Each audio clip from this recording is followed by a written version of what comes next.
Welcome back to the plenary. Welcome back. I can see we are almost full house. Let the secretaries raise their hands so that we start reporting. I was in group 6 and there was a very good discussion. And the secretaries, raise your hands. I will start with Josephat. Tell us your group and present what they know about technology, what they would want to know about design, this technology design in learning. All right. Good morning, members. I was the secretary for Group 1.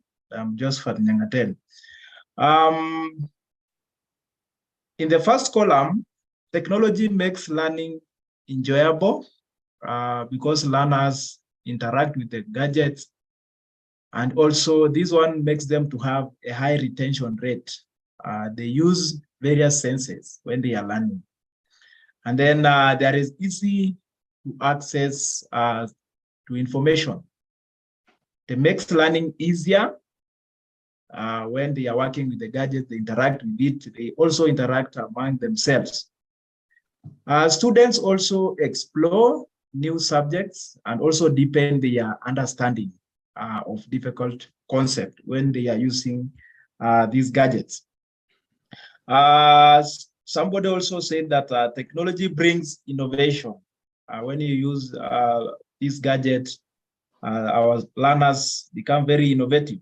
It breaks also the monotony of classroom, whereby they will be using a different environment and also a way to learn. Instead of the teacher talking and maybe giving them direction in a classroom, they can get directions from the those gadgets when you are using ICT.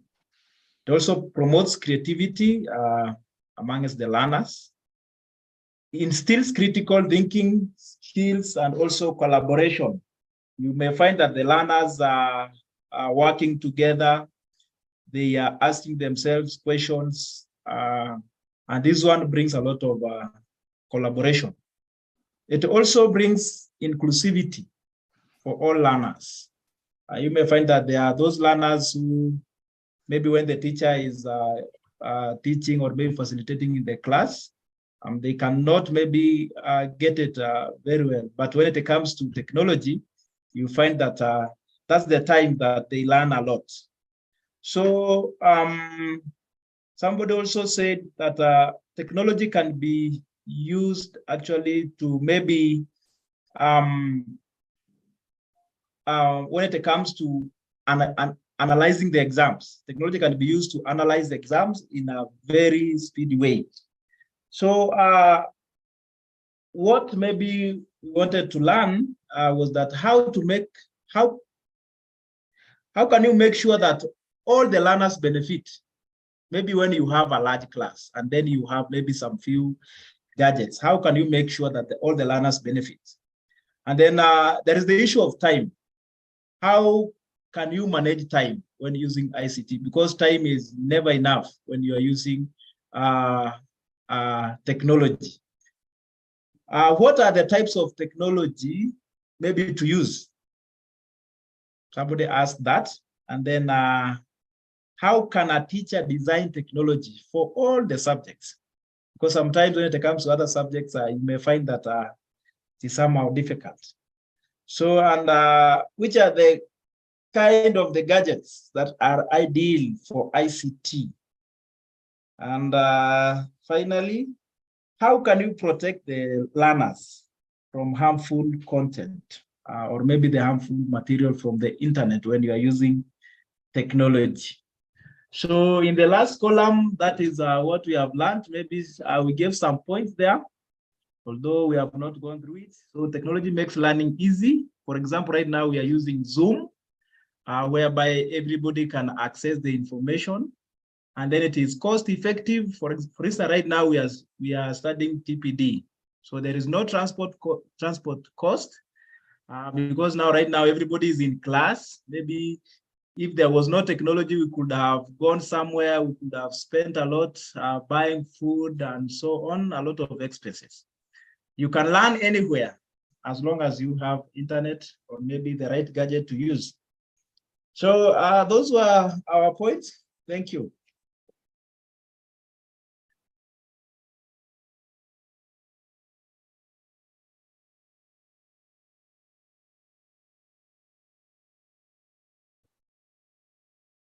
Hello.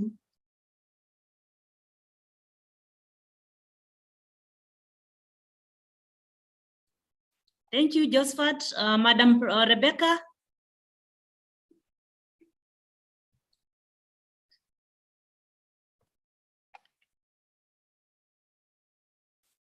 Okay, can we listen to another group? We have Waituni. You can unmute. Waituni, you can proceed. Yes, morning everyone. I am Wadhituni, not Waituni. So I was in group 3, and this is what we discussed about what we know about technology and design. Juliet said that it's incorporation of media devices in learning, for example, using laptop computers. Christine also emphasized on the same, is the use of gadgets like laptops, projectors to enhance learning. Akinyi also said they are all the devices, what she knows, that helps to facilitate learning process in school setup. Wasike Silas came up with this, that what he knows about technology and design is all that involves hardware and software gadgets that in the design, and how to use them to deliver the content in classroom setups. Benedict said they are all modern techniques that enhance learning in school setup. So the other part about what we would like to know about technology and design, Wasike said that he will wish to know how to design various ICT materials and other gadgets in learning. Joyce said she will wish to know how to incorporate ICT in theory-based subjects like CRE. And also Ogada had the same. He also want to know in theory subjects also like a business. Benedict will wish to know what are the most modern techniques in learning in the current in school setup today. Akinyi, who was our chair, she will also wish to know how to bring on board learners or students in remote areas, those remote areas that even at times they don't have classes and they don't have even desks. So she will wish to know how they'll also be brought on board in this era of technology and design.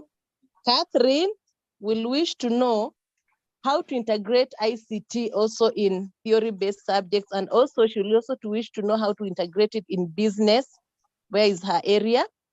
Janet will wish to know how to get these gadgets. Lina will wish to know how to use ICT in learning in her classroom.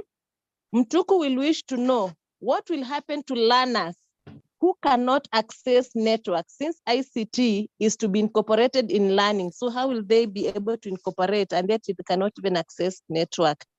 Henry will wish to know what skills he will get in ICT so that learning can take place. And also Agdiva will wish to know, will the government provide free Wi-Fi to make it easier for teacher to implement learning? Since yesterday we learned that teacher is a leader, is a guider, and an instructor. So she will wish to know, will the government provide us with free Wi-Fi? Thank you. From our group 3, that's what we discussed. That is a good presentation of the and the group. Let's appreciate them in the chat. Thank you. And it is good to know that you know a lot about ICT. And again, your group would like to know the modern techniques, how to use ICT in learning in some subjects, how will the technology be incorporated in areas that do not have internet connectivity. We will look at those issues. And thank you for the presentation. We move on to Susan. Unmute Susan Nancy and tell us what they have. Okay, good morning, everyone. Good morning. This is group 7. I'm the secretary, Susan Ochong. What we talked about, what I know is technology makes learning easier and simpler for the learners. Technology makes learners understand concept faster because they're able to manipulate. Then technology also makes learning enjoyable. Like you see, learners are used to the books. When they now manipulate the gadgets, learning becomes very enjoyable. Technology also captures learners' interests. You get that learners, when they're using these gadgets, they really become very attentive. Therefore, their interest is captured. Technology also motivates. Learners become very excited when they want to manipulate these gadgets. Then we also have high retention of knowledge because the learners are able to do by themselves. Most of the things, when they're able to handle the gadget, their knowledge is retained. We also talked about making learning exciting. When you use technology in our learning becomes very exciting because they're able to see, they're able to manipulate, they're able to hear. Okay, then we also said technology is also used to redesign courses. Like you can see right now, we are having the new system of CBC, and it is technology that is being used to redesign the courses. Then technology is also used to develop the entire course of the curriculum. Technology is used to develop the entire course of the curriculum. We also talked about technology is used to creating training materials. We have training materials that are being created and they're able to reach those areas because they're just passed through the technology and one prints whatever one is. Then we also talked about technology can be used to access countless resources. Technology can be used to access countless resources. Then we went to what we'd want to know. The first one wanted to know how to use technology in 35 minutes. How to use technology in 35 minutes. Then the second one wanted to know use of technology when there is a deficit in a big class. Remember, in our classes now, we have people who have 70 and the gadgets are 20. So we wanted to know how are we going to use this technology that the number is 20 and the class is large. We also wanted to know how to incorporate SNE learners with these technologies that we are having, because we have the hearing impaired, we have those physically impaired. So how are we going to incorporate them? Because we have schools that have inclusive learning. We also wanted to know use of technology in learning in remote areas where there is no power. One of the members gave an example. She teaches in Turkana in a school where there is no electricity. And remember, most of this technology, they need power. Then last but not least, one of the members asked, why add or use technology in learning? She asked the question, why use technology in learning? Thank you. That is group 7 members. Thank you. Thank you too. Thank you, Susan, for that good presentation. Let's appreciate Susan and the group using the charts. That was a good presentation. And also you would like to know how to use technology in 35 minutes, how to use technology in large classes, technology in areas where there is no power. We look at those issues as we present. So I hope we will cover all that. And then we move on to the next group, Pascalia. You can unmute Pascalia, Nancy.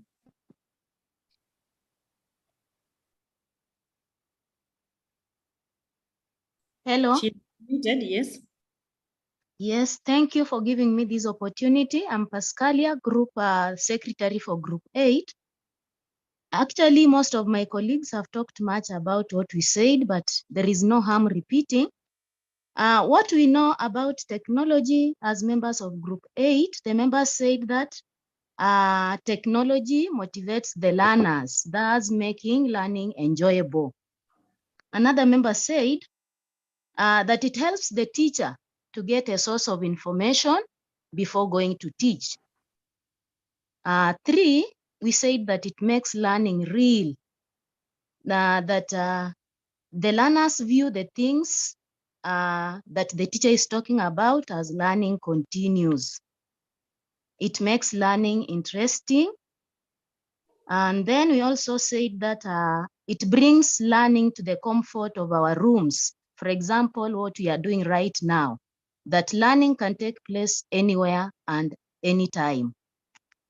Also, we said that it makes learning very lively and practical. Another member said that it makes it easy to access information and explore new subjects so as to understand them deeper. For example, the very difficult concepts with ICT, it makes learning more easier. About what I'd like to know about the learning, the technology design. One member said that he would like to know how, he would like to learn more about the importance of technology in teaching. Another member said that he would like to know how to integrate technology in teaching of the difficult subjects. Also, a member wanted to know the safety of using technology in the process of teaching and learning. Again, we wanted to know more about how to make technology education less expensive. Then, how also to integrate these technology learning, especially in remote areas where power is a challenge. And finally, we also wanted to know how a teacher who is not very conversant with technology matters can integrate ICT learning in his teaching. Thank you so much. That is all we had for Group 8. Okay, thank you, Pascalia. Welcome. For that, let's appreciate Pascalia and the group members for that good presentation. And also we have received what you would want to know, the importance of technology in teaching, how to incorporate technology in difficult subjects, safety in using technology, making technology less expensive. Thank you. We can give another chance to the next group. Josephine, unmute Josephine.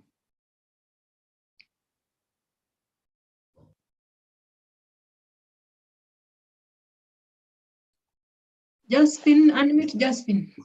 Yes, hello. Hello. Hello, I'm Josephine from group 6. And in Group 6, this is what we know about technology. Technology is the use of gadgets and use of electronic devices. Technology helps the learner to become creative. We have also said that technology simplifies abstract things. We have also talked about technology making learning interesting, in that the learners are able to see, they are able to manipulate, and they are also able to hear. It is also learner-centered, and also it makes learning real. In Group 6, we have also said that technology enhances collaboration, where students work together. In technology, there is quick analysis of exams, and also technology helps learning to be abroad, in that you can use technology to interact with people nationally or internationally. Technology also promotes high order thinking skills. We have also said that technology brings innovation. This is what we want to know. We want to know what the government can do to ensure that technology reaches all the areas in our country. We also want to know at what age we should introduce learners to technology. How the special group can be incorporated in technology. We also want to know the role of technology in instructional design. We also want to know what can be done to schools where technology has never been embraced. And we would also want to know what the government is doing to ensure that teachers are not using their money to ensure that learners learn through technology. Thank you very much. That is all what we had. Thank you, Josephine. Let's appreciate Josephine and the group members for that presentation. And we'll try and address all the issues that you have raised that you would want to know. At this time, we can give Esther Macharia to present on behalf of our group. Esther Macharia. Thank you.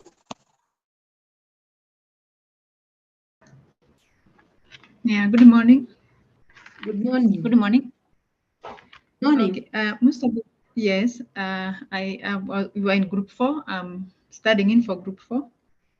And most of the things have been mentioned, but let me just go through what we had.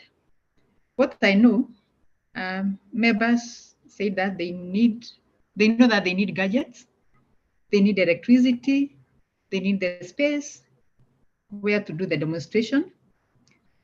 They also said that they know there are challenges that comes with the use of technology. They also said that they know that they need the technological skills. Members also said that they know that technology, when you're using technology, you're able to elaborate content effectively. It also attracts students' attention. Another member also said that they know that they need the internet or data bundles. Members also said that they know that when you're using technology, students get motivated and they find the lesson interesting. There was this also that other addition there now outside the classroom, that technology can make communication easier and faster. Like you are communicating with a parent and you are using SMSs, it's very fast. We have also seen members suggesting that it also makes, like now when you're designing a report card, you come up with it very fast. And also they know that it can also be used for data storage. Now, what they want to know, members said that they would like to know how to deal with these challenges now. You have encountered challenges in the use of technology. How do you deal with these challenges that we encounter, which is coming out strongly with them, even from the other groups? And another member suggested that they would like to additional skills or more enlightenment on what they already have or what they already know. Now, how can technology be used among special need learners? As we were getting out of the rooms, somebody was trying to explain, but then time was over. But then now, in this class, or in this session, we would like more enlightenment on that. How can technology be used among special learners? Now, there's also something that was coming out, lack of infrastructure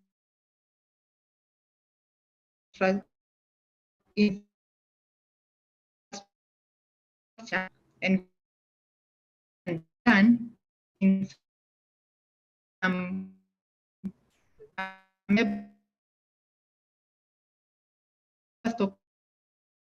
of some small schools or some areas is also a challenge, and how can we deal with that?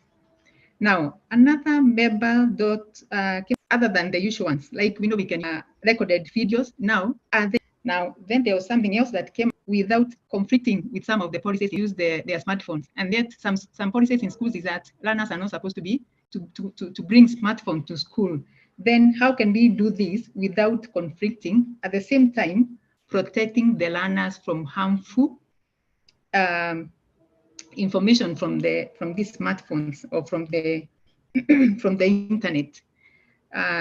Thank you. This is what we got from group 4.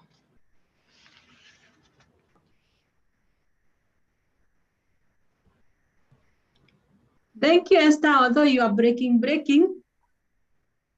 Oh, sorry. But we have really got a lot from your presentation. I hope the others who are listening, we can appreciate Esther and the group. And also, we give Caroline Diungu. I think she's the last one. The others, 1, 2, 3, 4, 5, 6, 7. 3 groups are missing, but we will give them a chance later. They did not raise their hands when I was taking that record. Yes, unmute that other person. That we proceed. Caroline Diungu.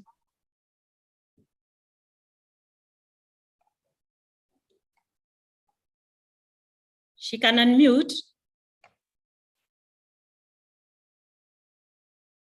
Caroline Riungu, you can unmute.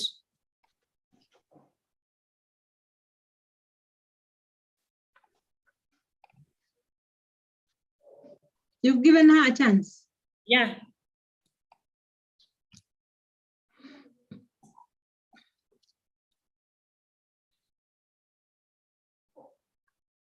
I think she's not able to unmute or something. Could These others who are raising hands be part of the 3 groups that are remaining? Especially David Apuoka. Are you in any of the remaining groups? You could unmute. So I think most of the issues have been presented. Let us continue instead of I believe what they would want to know have been covered by the others. And in this presentation, I believe we are going to cover all that you have said you would want to know. So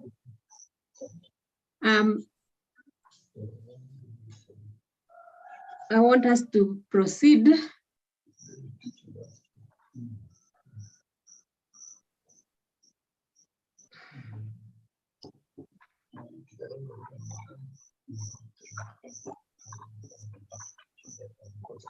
At least it is clear that you know what is instructional technology. This is whereby we use technology in the instructional process. And,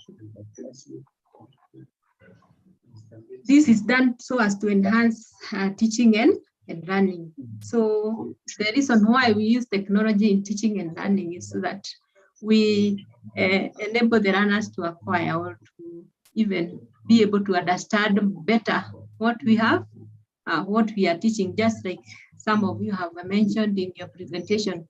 So it infuses instructional design and development with tools that eliminate learning in abstract form. We find that when we are teaching, when we are using lecture methods, some of the issues that we teach are usually abstract. But to make them real, we use technology. For example, if we are teaching, for example, digestive system in biology, and then we make the learners see how digestion takes place using technology, that is ICT, they will be able to see and be able to see what happens in real life instead of just teaching theoretically, which is usually abstract. So instructional technology usually creates engaging and effective learning experiences for our learners. So when we are using technology, we usually make our learners engage with one another. The teacher also engages with the learners, and this makes the learning experience effective. So I believe most of the institutions, they have some tools that they can use for purposes of pedagogy. We find that when pedagogy is the method that you use for teaching. So let us try to use the tools that we have in our schools. I know some schools have laptops, others they have computers.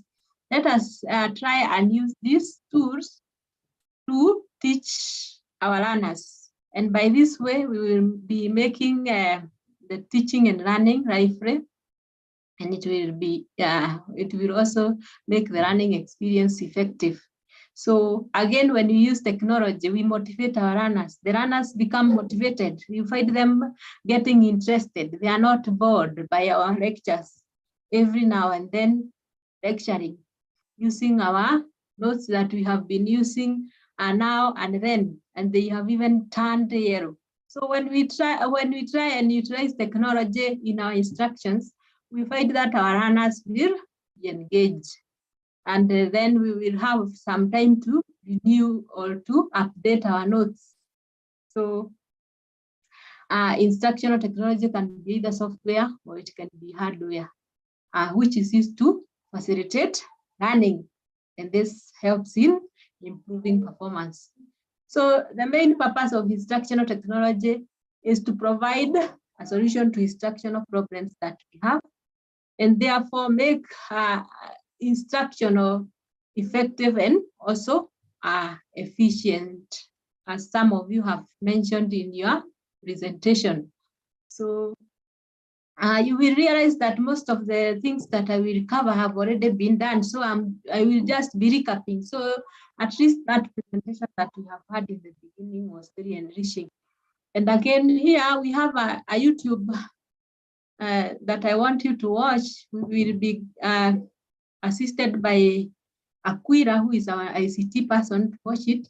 And then as you watch, listen, and try and pick the importance of technology, identify the types of technology that we use in our schools, and listen to the explanation how they are used in teaching and learning process, so that you will have a secretary again who will report on these two, especially the three groups that were not able to present.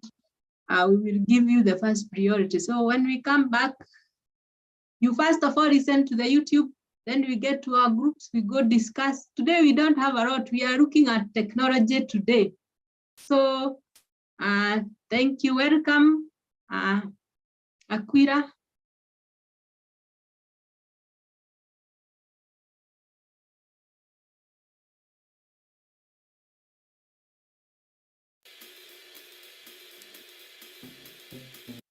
In this video series, I'm going to be arguing why it's as important to be teaching students with technology as it is to be teaching them reading, writing, and math.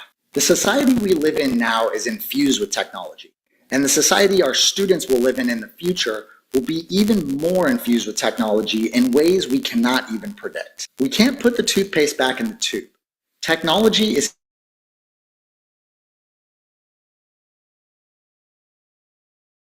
here to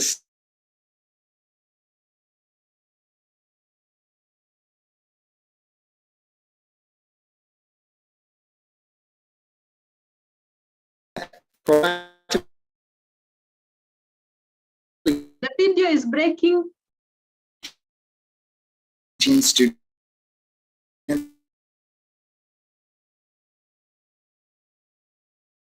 how to navigate The video is digital breaking. world, as well as how to check on the internet.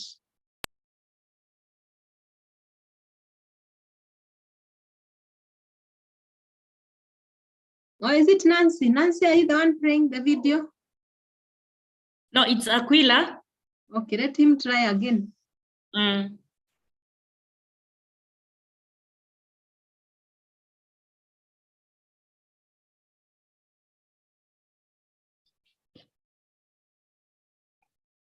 Aquila.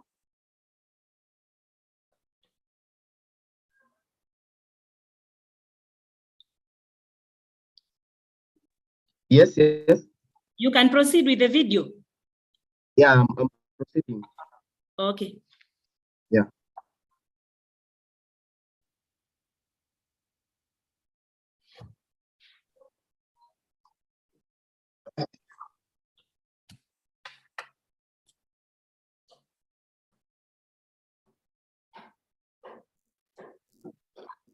Part of how we now is infused with technology.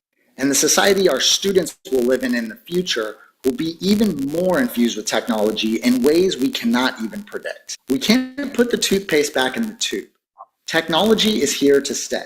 Proactively teaching students how to navigate the digital world, as well as how to use numerous technologies to solve complex problems, must be a part of how we educate the next generation.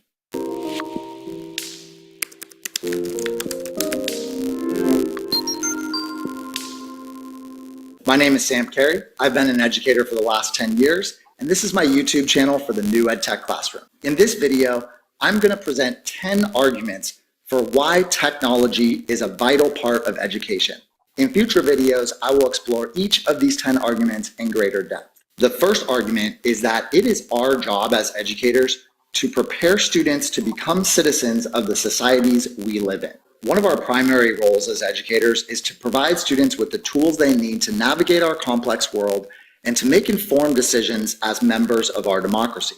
There is no question that new technology has brought a wave of new challenges to our society that we now have to deal with. If we as educators are deeply concerned about the spread of misinformation, as well as bullying and trolling on social media sites, we should take it upon ourselves how to positively interact with others online, as well as how to think critically about the information that they find there. We should be teaching students how to determine if material online is reliable, how to recognize digitally altered videos and images, as well as how to be a better digital citizen when interacting with other people online. If we want to help create a better society and a stronger democracy, we need to be teaching our students how to navigate the digital world. My second argument is that it is also our roles as educators to provide students with the skills they will need to be able to get a job. There is no question that work in the future is going to look significantly different than the way it does now. In fact, we're already seeing major changes play out in front of us. Machine automation has already had massive political and economic impacts in our society. Automation will inevitably speed up and is going to change the way that work looks in the future. Right now, the highest paying jobs are given to those who can think critically, creatively, and collaborate with other people. In the future, the reality that those with higher order thinking skills adept in using technology have greater access to jobs will only grow. Of course, using technology to teach higher order thinking isn't the only way to do it, but by not teaching students technology skills in the classroom, we are doing them a disservice to their ability to get a job. My third argument is that we have a widening digital divide, and it is our responsibility as educators to help close it.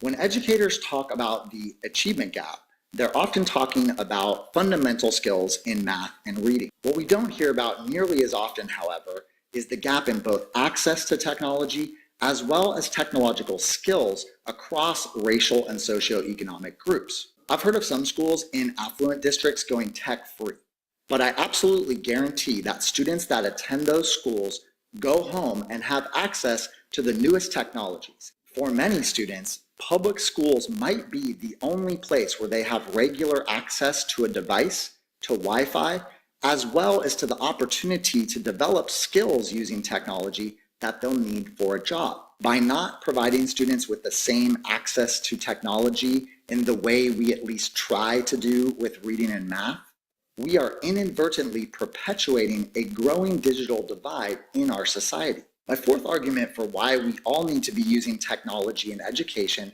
is that our students are digital natives. All educators currently teach students who grew up with the internet, and many learned how to navigate a supercomputer that fits into the palm of their hand from a very young age. Whether we like it or not, our students have a natural inclination toward technology and toward social sharing. Students want to work together to solve problems. They want to use technology to do that, and they want to share what they've made with their friends. We should embrace that. My fifth argument is that using technology in education helps us differentiate instruction for our students. In today's classroom, teachers are likely to have students whose academic skills are all over the map. A middle school math teacher, for example, might have students who lack foundational skills in arithmetic, but have others that are ready for more advanced algebra. Differentiated instruction has long been a buzzword in education as a means to address this problem, but in reality, it's extremely difficult to implement because it takes a lot of time and effort. Providing students with access to the same content at different reading levels, as another example, is extremely labor intensive, and my guess is that a lot of educators just don't do it. Technology tools that exist right now can make differentiated and personalized instruction a reality. My sixth argument is that technology can help students find their voice. Not all students thrive in a traditional classroom environment. Creative apps that allow students to create digital books, photo journals, videos, audio recordings, and so much more provide students with different opportunities to share their ideas in a way that makes sense to them. I have countless examples of students that are very reluctant to participate in whole group activities, but that thrive when given the opportunity to share their ideas using a technology tool. Hi, it's Esther Burrell here, speech therapist and creator of Speak More. My seventh argument is that education technology is engaging. If teachers ask students to do worksheets all year, they're likely going to end up with a serious classroom management problem on their hands. At the least, they're going to have students that are bored and likely disengaged from school. Ask students, however, to work in a group to plan, execute, and edit a video skit using green screen technology, however, and I pretty much guarantee that students will be excited and engaged. My eighth argument for why we need to have technology in education is about teacher workload and organization. It's no question that teachers are asked to do more than there is time in the day. Teachers have to plan lessons, grade papers, respond to emails, go to meetings, make sure that they stay connected with families, and also teach the entire day. Technology tools can help significantly reduce a teacher's workload by automating certain elements of their job, and once teachers create lessons using technology, that material can be used again and again in later years. My ninth argument is that technology can help deepen the school-to-home connection. It's hard for teachers to stay in regular contact with families, and it's even harder to provide them with a really accurate picture of what's going on an ongoing basis throughout the year. Technology tools like digital portfolios and digital classrooms help provide a window into a teacher's classroom that can help families understand what their students are doing on a day-to-day basis and can help deepen that school-home connection. My 10th argument is that through technology, students can develop interests and talents they might have never known they had. If you ask students, for example, to make a podcast, they might develop an interest in broadcasting. We never know who's in our class. And by providing students with different tools to foster interests and talents, we might be creating the future scientists, app creators, filmmakers, actors, broadcast journalists, you name it, of our future. Stay tuned for future videos in my Why Technology is Important in Education series to explore each of these arguments in greater depth. Thank you so much for watching my video. If you found it helpful, please hit the like button. And if you'd like to see more of my education technology tutorials, check out those other videos and subscribe to my channel. Thanks and have a great week. So thank you. Maybe we could do that in the plenary instead of going into our groups. Hey everybody, Sam Carey from the What do you think? In this video, I'm going to show you how to add backgrounds. Aquila, we are still hearing the streaming. You could pull down.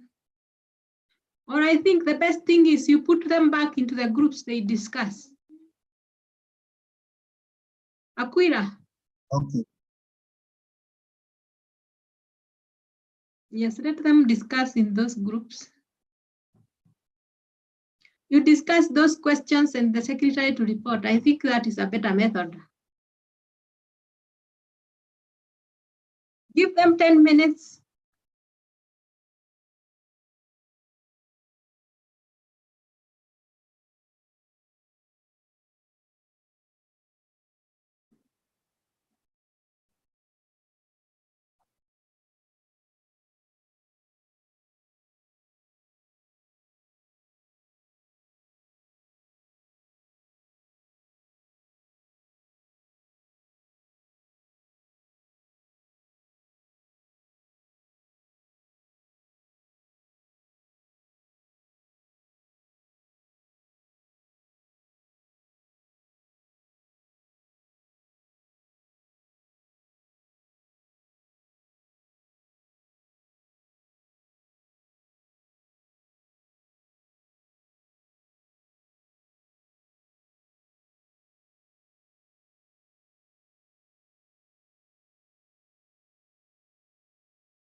Who is the secretary in this group and the chair? Walter Langat. Anybody who is talking? William, you can have somebody to be the chair. What are you going to present in your group? Robert Motari. Can you unmute unmute and talk, please? Hilda, Janet, you can unmute at this point in the breakout rooms. And Lynette Chacha. You can unmute and talk.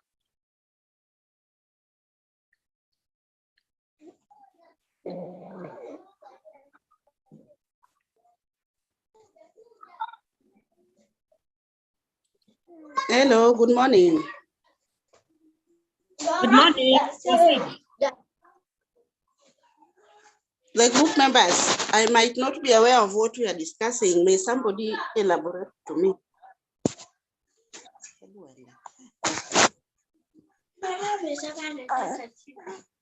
And your colleagues chip in. Mary Kwamboka. Good morning. Good morning. Good morning. Good morning. Yes, there was a video you are watching. We were supposed to highlight the importance of the importance of technology as was being shown on the video.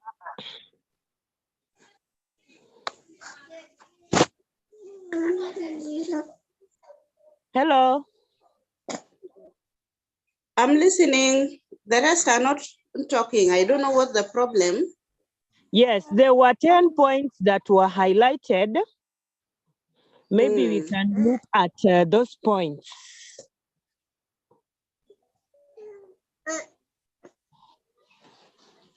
Hello. I can only think of. Hello. Brian, Caroline, can you please say something? Okay, I'm Lefasi. I'm Lefasi Ondoro. Maybe I can give one importance as being shown in the video. Not importance. Inaleta meaning nyingine. Hello. Hello. Hello. Yeah. Let us speak one at a time. Don't waste time. We are only having few minutes, please. Yeah, from the video. Hello. Hello. Yeah. Hello. I can say what I got from the video. One importance is the use of technologies that it isn't the workload and organization for the teacher. Thank you. Engaging gives Students find their voice when they are using the instructional technology. Yes, Jennifer. Yes, also technology, what I got from the video, that technology can help deepen school and home connection. It helps to deepen school and home connection. Can we have one secretary noting them down? At least we have 4 points. Lafasi. Yes. Lafasi, please, can you take note of them so that you can present for us? We are almost running out of time. No. Okay. Let me try. Can I give a point, Robert? Yes. Okay. Yeah. Technology is preparing learners for future career. Thank you. Okay. Alice, Lafasi Ondoro, your hand is up, and Iapa Otengi here. Yes. So technology. Yes, can I give? Yes, go on. So technology also helps students to share their ideas. Okay, thank you. Caroline. Caroline. Yes, technology exposes If students. she's not ready, I can give another one. I'm ready. Good morning. Morning. Yes. Good morning. Yes. This Caroline, technology exposes students to new interests and talents. Yes. Okay. New interests and talents. Okay, thank you. Lafasi? Yes. I'm here. Okay, Lafasi, your hand is up. Do you have another point? Yes, I can add another one from the video. It says technology is also engaging in that it engages all the students and teachers in their work that they are doing. Thank you. Selvin? Selvin, unmute yourself and Hello. Yes. Selvin. Hello. Yes. It can help with the teacher workload. It reduces the work for the teacher. Thank you. Okay, thank you. Okay, also, can I give? Hello. Hello? Yes, Janet, Hello. it's your time. Just pick up. Go Yes. on, it is your time. Okay. Hello. It's Hello? Janet We are Samuel. getting you. Technology also Yes. will give all the learners the room and in how they can express themselves by maybe creating digital photos or creating something in the internet. So everybody to brings inclusivity. Yes. Thank you. Jennifer, your hand is still up. Do you have another point? Jennifer?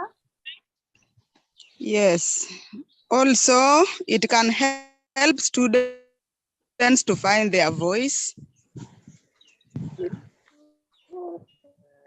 Thank you. Waboba, you are speaking. Your time. Hello. Waboba. Yes, I'm Adelaide. Has the second? Hello. We are getting you. Yes. I also wanted to add something on technology. It makes the children to be more of motivated and they can do much in learning. Okay, thank you. Jennifer, your hand is still up, and I hope you are noting down the points.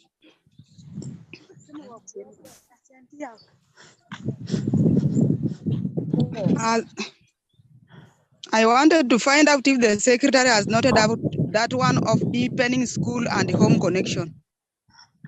And you are our secretary. Can you be serious? I've been noting them down. Okay, thank you. Jennifer, it is Jennifer. Welcome back. We are in the plenary. The others who are continuing with their discussion. And we give Jennifer the first chance to present. Jennifer. Yeah, I just wanted to find out if the secretary has noted that one of deepening school and home connection. Who is your secretary? Give us your secretary. Yes. I've noted it down. And Okay, what of that one? Students be us? informed citizen. It makes the students to be informed citizens. Not yet. You can note it. It makes students to be informed citizens.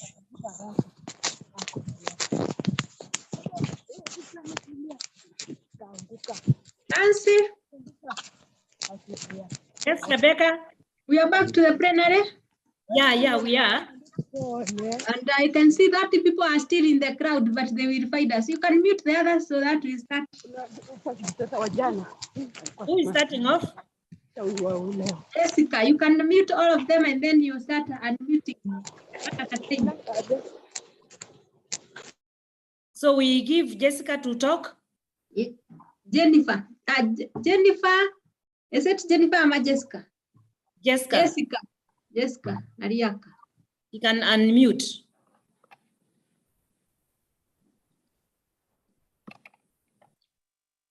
Okay, thank you. This is Jessica, Group 5. I hope I'm clear. Yes, you I are. hope I'm clear. Okay. One, we saw that our teacher said, the presenter said, technology helps learners to solve complex problems they might be having, whereby maybe sometimes the teacher might not be having the idea of what the learner is going through. So it will help them to solve complex problems, maybe by sharing with others. And as they share, when they get a feedback from the other people, they give them, they get a solution to their complex problems. Secondly, our learners become more informed citizens when they are using technology, because they learn what's happening around them and what's happening outside. It helps them to be skilled, because in the near future, we are seeing that we'll not be doing the work manual the way we are doing, but technology is going to take over. So when they use technology, it makes them to acquire skills for future work. It helps the students to be digital divided. That's divided. That's whereby they know what is happening with the help close the digital divide. That's they know how to use the technology and what is the importance of technology to them, and how to go about what's important for them, what is not supposed to be taken in by them. It also helps the learners to be digital and natives. That makes them to be to know what is technology, and it becomes part and parcel of them. That making them even to be more innovative by using technology. It makes them differentiate between a reality and personal information. That's making learning real, whereby they know what is the reality and what is my personal information that I have. And that makes the learner more creative by sharing information with others and getting information from others. And by getting both information from themselves and others, they become more knowledgeable. It helps the students to voice out, to their voice to be heard, because there are times whereby, like when in our teaching environment, there are students who have ideas that they can pass across to teachers, they can pass across to others, but we we close them up. They cannot give out the information because of maybe the time, or maybe the student is not heard. Like today, I kept raising up my hands and nobody was seeing my hand. But if it was through technology, at least I've been heard. Technology helps the students to be more engaging, is more engaging than the lecture method that we use on a daily basis. So it helps the learners to get interested in their learning, and they learn more than what we teach them through our lecture methods. The technology is going to help the teachers to reduce their workload, because like when we make our lesson notes, lesson plans, schemes of work on our gadgets, this can be used over and over, that reducing our workload. And also in the classroom, you find that through technology, you can project your work, and the learners will continue learning as you monitor them or as you observe them. That way you find that you use less knowledge, strength or energy than what you have been using before. Technology deepens the school and home connection or connectivity. The teacher is able to know what the learner is doing and what is the challenges the learner is facing at home. Like at times when you give their portfolio, they go home, there are things that they write and put on their portfolio. So you'll come to connect yourself with that home and know how to sort out our learners, whereby anything, maybe things are happening at home that the teacher doesn't know, but through technology, you'll come to know what the learner is going through. It exposes learners to new skills, new interests, and new talents. They develop talents that they could not have developed when we continued with our lecture methods. Technology also makes the learner to expand the social network, because like right now, there are so many people we are interacting with, whom we could not have known if it was not for technology. So it expands their network. Types of technology. Thank you for that. Types of technology. We have looked at mobile phone, whereby we can even use the mobile phone to keep our notes and other things, the projectors, the laptops, the computers, the printers, the robots, like in the advanced countries, whereby we are believing that soon also Kenya, we are going to reach there. The TV, the radios, the smart boards, Bluetooth, microphones, which helps us to expand, to enlarge our voices or to be more louder, flash disks, USBs, video conferencing, like what you're doing, cameras, tablets, Google Classrooms, Zoom, and WhatsApp. Thank you so much. God bless.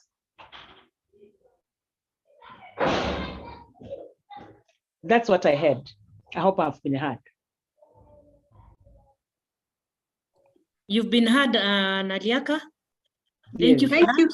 Thank you, Jessica, for that good presentation. Let's appreciate Group 5 for that wonderful presentation. And someone is suggesting that we give the groups that did not present in the previous. How do we identify a group? Is that group 1? Group 1 did not present. Anyone from group 1? Nancy, are you able to identify? I can see Pascalia's hand is up. Oh, they presented 1, 2, 3, 4, 5, 6, 7. I think it is 8, 9, and 10. Okay, Celestine can proceed. You're in which group, Celestine? I'm in group 3. They have already presented. Let's just give a chance to those who are willing, because we are not able The to current group 3. Yes, proceed. Okay. We talked about importance of technology. I would just add what the other presenter didn't present for the interest of time, though she had a very elaborate presentation. I said that it helps to solve complex problems.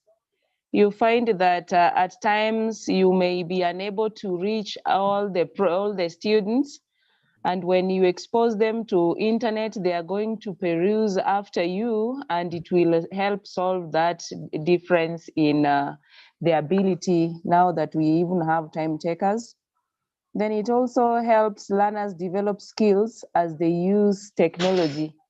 You can attest that even your children, those of us who still have young kids, at times they outsmart you even in your own laptop. This is because of the exposure that they get, and this helps them to develop their skills that they will even pursue later on in life. Then it also helps to access different content. There is an example that was used, for example, a teacher who was teaching wild animals. Then you find that explaining to a child how a warthog looks, the forgetful nature of it may be very difficult. But when you Google and then you access that wild animal and then you show a picture of a warthog, it will be real, and the content also, the child will be able to master it and know exactly what you're talking about. And that also develops the idea of making the content real, just as I've said. It also helps reduce the teacher workload. When you put them into groups and you expose them to a gadget, you are very sure you will be reaching all your students in various groups. So the workload with the 100% transition won't be that challenging. It also allows students with a different ability to voice for their voices to be heard. When you are marking, for example, individual work, it may not be easy to reach out, for example, within the 35 minutes or 40 minutes to every child. But when you give out an assignment that they are going to submit digitally, you will get to hear each and every child. It also engages the students in the learning process. the child will be engaged, and then the boredom is broken.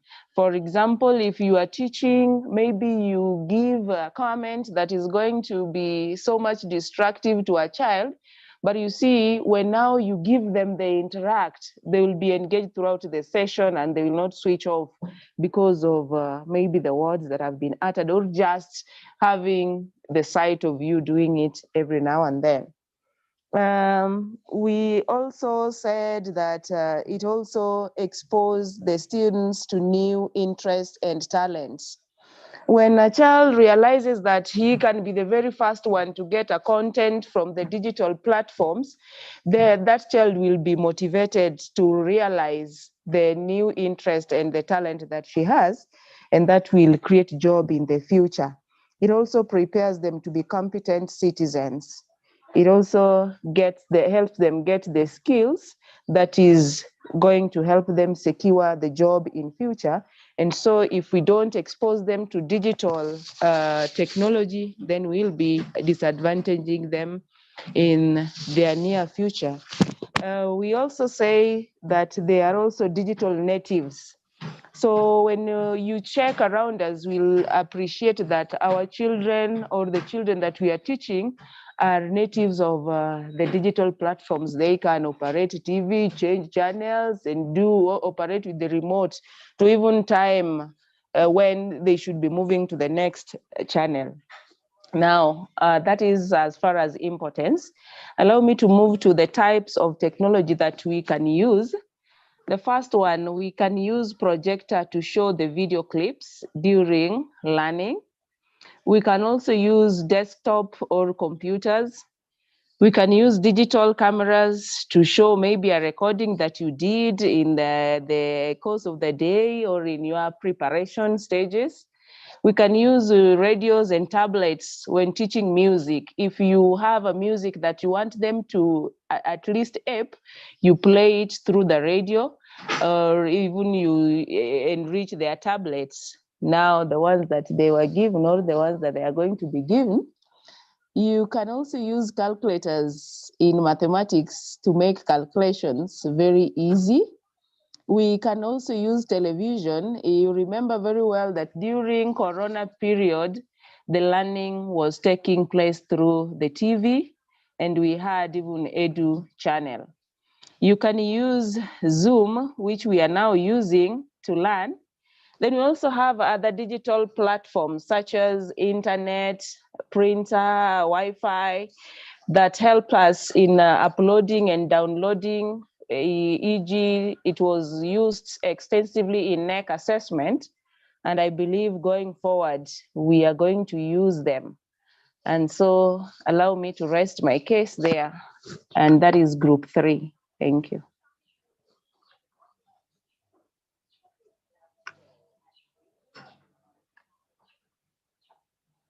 Okay, thank you for that presentation. Madam Rebecca. Okay, thank you, Madam Celestine, for that wonderful presentation. Let's appreciate them in the chats. They have done a good job. They have given us the importances, and the next groups try to avoid what has been said. This is the way to run, whereby we have the runners facilitate. You as a teacher, you become the facilitators, and then you allow the students to run. That is how you will be doing in CBC. So I have discovered that group 10. Thank you. Thank you. To present. Yes, Philemon Ochieng. Thank you, Madam Rebecca Muriuki. Yes. This is Philemon Ochieng from Group 10. As I indicated on the chat, we had something interesting to share. Okay, number one, I'd like to I'll start from where Madam Rebecca left. So I would like not to repeat what has already been presented, especially about what we saw on the video. I would like to present more on the question 2 about the different types of technology. I will maybe recap at the end with maybe 1 or 2 points from the video which may have not been captured or brought out. But number one, I would like to say about what we discussed in our group about different types of technology. We realized that if we just went the way of saying mobile phones, laptops, computers, projectors, we identified that those are just technological devices. So when we are thinking about different types of technology, we want to think about the way technology is used to actually interact or to operate. And therefore, we identified the following as some of the different types of technology. One, podcasting. Podcasting is a form of technology whereby recordings are made of programs, and then these programs are uploaded onto a site so that people can access them and get information from those different recordings or podcasts. Number two, conferencing. Conferencing can be done in many ways. We can have phone conferences, we can have video conferences, right? Even the judiciary system can run court cases through conferencing. And teaching as well, we can be able to teach. For instance, whereby we have less number of teachers. It could be a way of dealing with the CBC shortages of teachers. One teacher teaching several schools or something like that. Number two, video live streaming or video or even other forms of live streaming. Streaming is a technology or a type of technology in which there is real-time transmission of events that can be viewed across different gadgets or devices. Number four, mass media or social media technology. Yeah, we have things like Twitter, Instagram, WhatsApp, and the likes, which can be used again in teaching and learning to create some sort of link and use the gaps that may be there in terms of accessing information, learning, and teaching. Then mass communication. Here we are talking about phones, radio, television, etc. This could be used to, again, enhance or create avenues through which interaction can be done for teaching and learning. Number six, applications. The technology of applications. Applications or apps, as we know them, are software, different kinds of software, which can be used across different types of devices to perform various kinds of tasks. And we have seen different kinds of apps. We have health apps, we have entertainment apps, we have games, etc., etc. We have even learning or educational apps, again, which can be used. Number seven, appliances, technological appliances, or the utilization of technological appliances and devices. Here we are talking about televisions, fridges, etc. And this can also be very useful in teaching and learning. The use of different types of advanced technological devices. They can, appliances basically make work easier, and they can also be used as learning devices. Number eight, when you're talking about, appliances and devices, we can also talk about the robotics that a member mentioned. We have advanced technological robotics and things like that, the equipment that can be able to automate itself and do certain types of things. For instance, in my subject, I teach home science, and when we are doing the topic of laundry work, we look at different types of washing machines. And here you find washing machines which are manual, there are those which are semi-automatic, and then there are those which are fully automatic, that you just put your clothes inside there and you switch some buttons and they do everything. So again, knowledge on those different types of technology can also enhance learning, even where you find learners have actually not been accessed to this kind of things. You can use other technological types to enhance knowledge or to create knowledge on that. Number 8, biometrics. Somebody mentioned it on the chat, and I remember that I included it here. Biometrics. For now, we have the use of biometrics in the financial world. And even in schools, biometrics, students log in and log out. And even when you have things like group work, etc., use biometrics. Number 9, which may be last but not least on the different types of technology, the use of CCTV monitoring. This can also be used in teaching and learning to be able to evaluate what learners are doing, to see and check on learners, etc., etc. Okay, leaving that and going to what we want to know about the different types of technology. We would like to know how to best utilize these different types of technology. We also would like to know how to acquire or get access to these different types of technology, because we realize, as has been raised during the lesson and even before, that not all schools and not all teachers, not all learners are in the position to access these types of technology.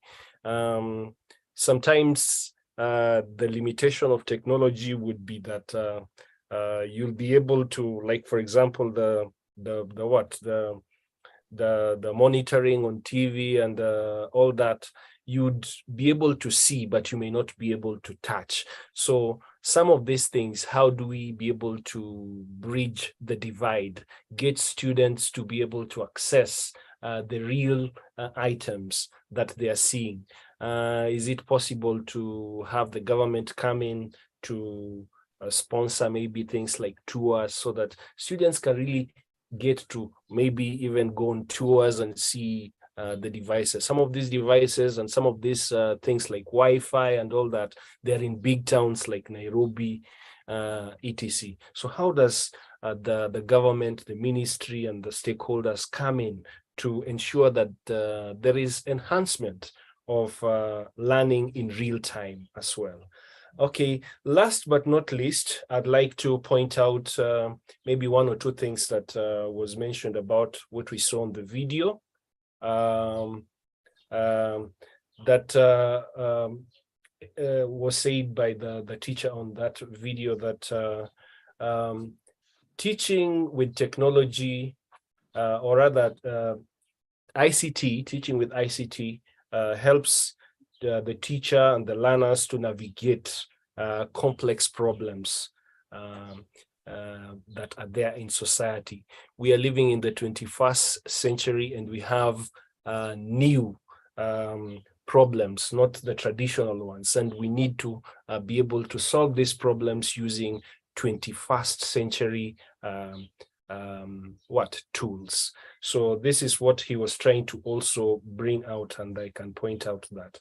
I can also point out that there is that bit of interaction. There is that bit of interaction that is created in real time, that the students and the teachers can be able to learn and multitask on various aspects. Otherwise, That is our presentation from Group 10. Thank you. Wow, well done, Philemon.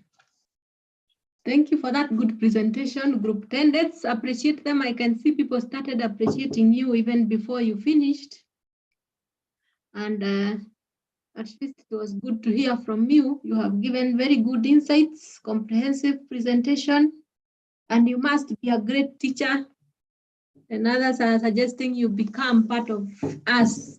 So that was good. A wonderful presentation. It is good that you have mentioned many of the new technologies. There was somebody who was asking about the new technologies, and you have covered almost all of them. You have talked about conferencing, podcasting, all these, live streaming, mass media, all of them. Technology of application, technology of appliances, robotic, biometrics, use of CCTV. So the person who wanted to know about them now, at least that one has been covered. That is very good. So conferencing has already started with CBC. Will be of very great use, whereby we can have a teacher from Alliance teaching several schools. Also, somebody was asking that how can we use technology to train a big group? You realize that technology can come in very handy in training a large group. In fact, right now, we are a class of 300, more than 300. And so also you can be able to handle a class of 300. So technology will help you. Will help you even handle a large class if you use it appropriately. So I also got somebody from Group 9, and it is good that we give him a chance to add that presentation. Paul Oganda Obuya. Nancy, look for Paul Oganda Obuya from Group 9. Group 9 didn't present, and it is good that we don't cross them. You can unmute. Paul Oganda, you can unmute. Obuya. Is he with us? Paul Oganda. He mentioned that they were not given a chance. Okay, I've asked him to unmute.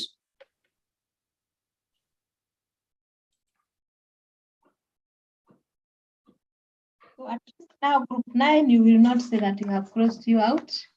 We have given you that chance, but still we will have another chance. Maybe Oganda and your group, organize yourselves. Have a secretary who is ready to present. Let's have one person now.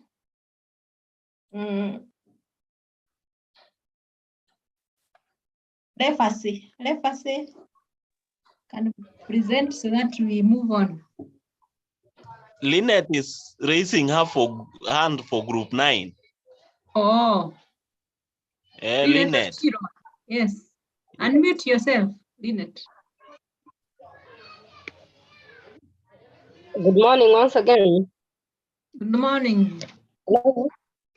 Yeah, much has already been said of what we discussed in Group 9. So I just want to share briefly about on the usage of most of this, because most of it has already been talked about. And so we said that in schools, most of technological devices that we have are helpful in doing the research. So we do research using the technological devices that we have. When we go on the internet, we are able to get information on the topics that we want to cover. We also use it to display information to the students, like the PowerPoint. We are able to use it to display the information when we are teaching. We also say that we use it to help us in storing this information that we have acquired, so our notes can be stored, and all the other information, the data that is collected in school on the student information, on the students, on the school, and everything, we use them to store on the computers that we have for reference. future references. We said that they are very useful because they help us to share information across the departments. We share information to parents, our parents at home, and our colleagues within the school. We also said that this information is what we use, especially the radio has already been talked about. I wouldn't want to repeat, and the television in broadcasting and helping us to learn, especially the way the Edu channel helped us so much during the Corona period. We said that the computers have become very handy in generating the report cards and the certificates that we issue to our learners and all those people who are involved. Like right now, as we are discussing, at the end of it all, we will be issued by other certificates that have been generated on the computers. We also said that it helps us to design and plan the events and activities that are carried out in our schools. And that makes our work very effective, very efficient, and easy. That is all I can add, because all the others I'll just be repeating what colleagues have already discussed. Thank you so much. That is what I can add from Group 9.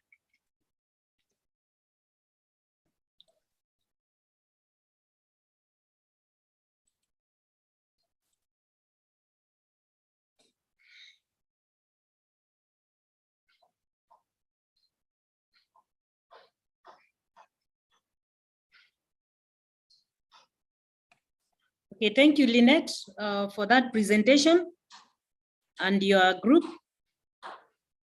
So, Madam Rebecca. Okay, thank you, Lynette, for that wonderful presentation.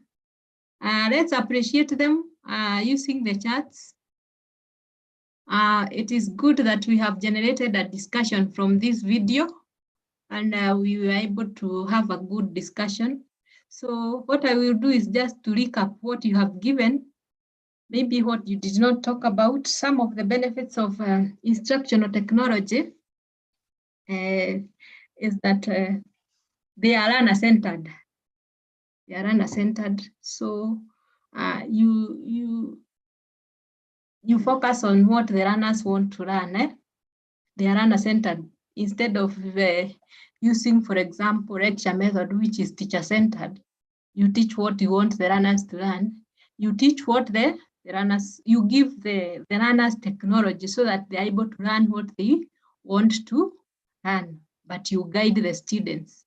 You guide them so that they engage in productive discussions, so that they tackle, for example, the day's lesson. You have a lesson, then they use technology to explore a certain topic.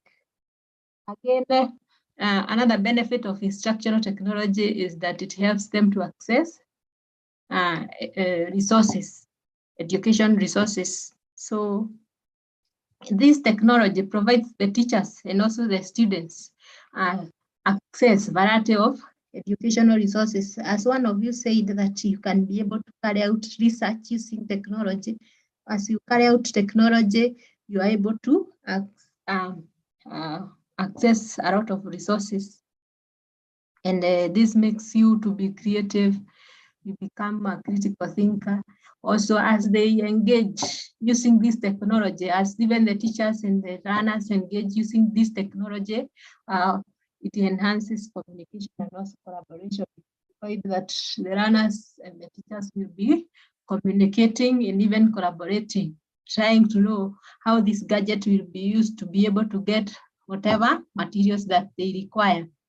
And another importance is that it enhances differentiated learning. Technology enhances the differentiated learning. So through the use of instructional technology, you will be able to attend to different learners' needs. We know that there are some who are able to learn when they listen, when they see, they understand better. So you cater for those differences by using differentiated learning by use of technology. Most students are able to benefit from this type of instruction. So use of technology also provides students access to very rich learning materials outside the classroom. Outside the classroom, in the classroom, they might not be able to access much, but when they use technology, they are able to access a lot of information. Just like one of the presenters has said, the home science teacher has said that when he's teaching them about, for example, the washing machines, because they are not available in the classroom, but now using technology, he is able to demonstrate different washing machines and how they work. So that is another importance. Another one is acquisition of 21st century skills. So again, we find that even technology, use of technology is one of the 21st century skills. And then communication and collaboration are other 21st century skills. By use of technology, you will be assisting the learners to acquire these 21st century skills. That is, as they use ICT, as they use the technology, they are communicating with one another. They are also collaborating with one another. So at least you are helping them acquire 21st century skills. And not only the students, even the teachers, they are able to acquire these 21st century skills so that they impart them into our learners. So integrating technology into our classroom provides students with a set of skills to be able to navigate a variety of technology tools that we have, that we will be providing them on a daily basis as we teach. And also it provides teachers opportunities to educate their students on digital citizenship. And then also they are able to help them to be able to handle the new challenges that they might be experiencing. And then it promotes inclusion and the development of digital literacy skills. We find that there are some technologies that will help in bring inclusivity. For example, we have learners with special needs. We have technological gadgets that can help them be able to be incorporated into learning, be able to learn what these other normal learners are learning. And also another benefit is that it helps extend learning beyond the text, what you are reading in the textbook. And also we have talked about extending learning beyond the walls, the classroom walls. So when they use technology, they are able to learn even from outside the classroom. And also it exposes students and also the teachers to new online global communities. So you as teachers, you don't only remain focused on what you know. There are other things that other people know, and also you would want to know. Like now, we are in a class of different teachers from different schools like national schools, all types of schools. Some teachers are exposed to very sophisticated technology. So as they talk, as they speak, you are able to learn from them. So, and even outside the country, you can be able to listen to what other teachers are doing. So again, development of teaching learning materials, you can use technology to develop teaching and learning materials, which you have been using. You use them, for example, the computers to get, for example, materials to be able to teach. And then development of teaching learning strategies, use technology to help you teachers develop teaching and learning strategies that aim at enhancing learning. So some of these strategies include project-based learning. Then we have inquiry-based learning and collaboration. All these methods one can use. Then we have the influence of instructional technology in learning. We find that instructional technology is meant to use technology so that to mediate meaningful learning experiences. So we find that instructional technologies are supposed to come in handy to help you deliver the content that you have. So in this case, we view learners as active agents who can bring knowledge. When you give them these technologies, they will be even able to generate more knowledge, even from their past experiences, and also bring ideas into the learning process. And this can be very important and can impact a lot on how these learners learn new information. So we find that technology, instructional technology can influence learning. So the goal of learning is to gain new understanding, also to broaden perspective, and therefore technology can help in this.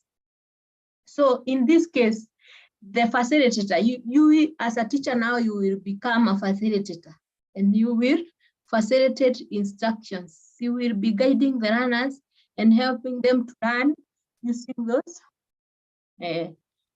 technologies. So your role as a teacher, as a technology designer, one of the roles that you will play is to carry out need analysis. So in your school, for example, you need to understand the needs of your learners and even to know how to use technology to enhance learning. You know your learners. The learners that are in school A are not the same as the ones that are in school B. You know the needs that those learners have. So, and because you are the one who interact with those learners most of the time, you are in a position to understand them. You are able to know the technology that they will be able to use best. So you do a need analysis. The other one is your other role is selection of appropriate tools to use, because each teacher is a subject specialist, and therefore you have knowledge and you can be able to determine the appropriate tool that you can be able to use in achieving different outcomes. Depending on the type of the learners that you have, you're able to know whether conferencing will be fit for you. If you're in a smaller school, you know whether a laptop will help. If not that, a desktop, what you have, you select amongst what you have. So pedagogy specialist, again, as a teacher, you are a specialist again, and pedagogy refers to methodologies that you use, and you are trained on various methodologies. So teachers, we find that they are conversant with different learning approaches, and therefore it is you to decide. Teachers are expected to make pedagogical decisions regarding the use of learning approaches that they will use. Again, another role is in planning and delivering content to those learners.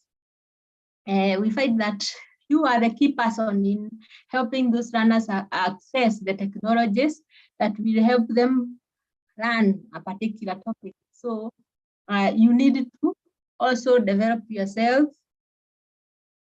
your literacy skills, that is ICT literacy, so that also even as you teach the learners, you are also able to do what they are able to do and even do it much better, so that you are able to use the instructional technology effectively. We know that for the effective use of instructional technology, it will depend on the expertise of the teacher. So it is good for you as a teacher to plan on how you will deliver the content. But first of all, you need to prepare yourself for the same. Again, facilitate and guide the learning process. That is another role that you need to play.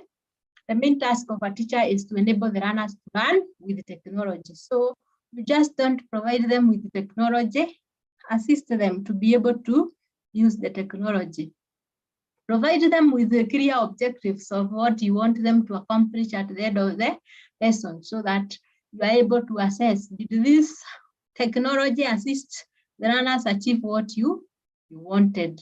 Also try to encourage the learners to have active participation in the learning process. If it is group work, ensure that they also participate. As you facilitate, ensure that you encourage all the group members to participate. Then another role is to motivate. Motivation. The teacher can create a positive attitude in learning using technology. So you should motivate your learners so that they're able to develop the confidence in them on use of technology in learning. We find that some of them are very shy into using of technology. So ensure that you keep encouraging them, ensure that you allow them to touch the laptops, the computers that you have in your schools, so that with the time you cultivate confidence in them, so that they are able to operate those gadgets. Incorporation of technology in instructional design. We have two key ideas that will guide in making wise technology choices as you design your work. So the first one is aligning technology with pedagogy. So the technology that you have and the methodology that you have for teaching, you align them. So you recognize that the technology is just a tool, which is going to help you using the methodologies that you have to be able to achieve the objectives that you had set. Again, another one is identify what learners will do with the technology. Before you give them work and then you give them technology, ensure that you let them know what they are going to do with the laptops that you are giving them, what they will do with the computers that you are giving them. So let them know first of all, what are they going to use the technology for? So while planning to use technology, emphasis should be on how the learners utilize the technology, other than what the teacher uses the technology for. So again, there is a question here that I want us to go through. And it is almost break time.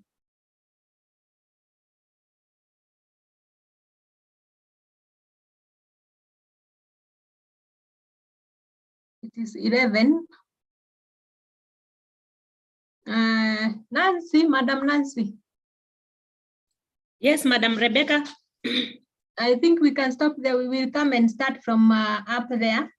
We take a break for some time from 11. Okay. How many long minutes? We give them? You can put it, they can put on the chat, we see. How long? Yesterday we had 15 minutes. Yes, they can go for 15 minutes and then come back. That is too long. 20 is long. 15. You can see for today we have a lot to cover. So let's try to minimize the break today so that we can also see that we finish in good time. Yes. Yesterday they're saying they had 30 minutes. Hey, that is too long. So how they much? Could go for 15. 15, 20? Is 20 okay? What are they saying? 20, 20, 20, 30. Yeah. 15. Maybe so we can give them 20. Can agree. Yes, let's come back at 11:25 so that we try and cover the remaining bit. Okay, that will be in order, Madam Rebecca. Yes. Okay. You can log out and then log in when that time comes so that you don't waste your bundle. Thank you very much. You can walk around the house and take a cup of tea. Okay.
Welcome back again. I want us to continue from where we stopped.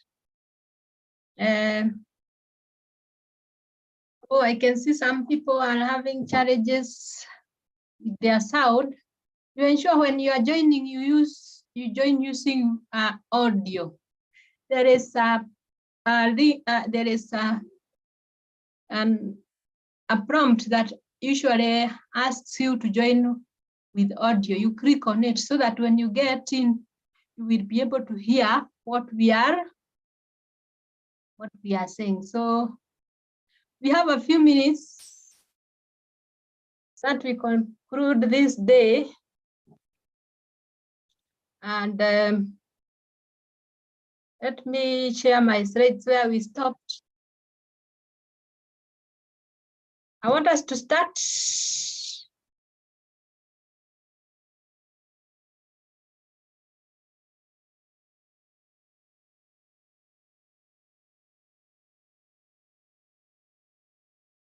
We'll start with this activity. So we are going to discuss freely as we wait for the rest to join. Discuss freely your experience of using technology in and out of class. And we have one of you take us through these questions. You just raise your hand, we give you a chance. It's good to participate because at the end of it, you will have to do a reflection and say what you contributed to this day. Akinyi Mary, you can unmute. Yes, madam, thank you. Let me take number one. What are the advantages of using technology while teaching and learning? Stop there. We want to have few look at that question first, and then we have a few of you raise their hand and contribute. Just raise your hand, we give you a chance. Okay. You wanted me to do what, madam? I wanted you to read the question. The others Okay. Contribute towards that question.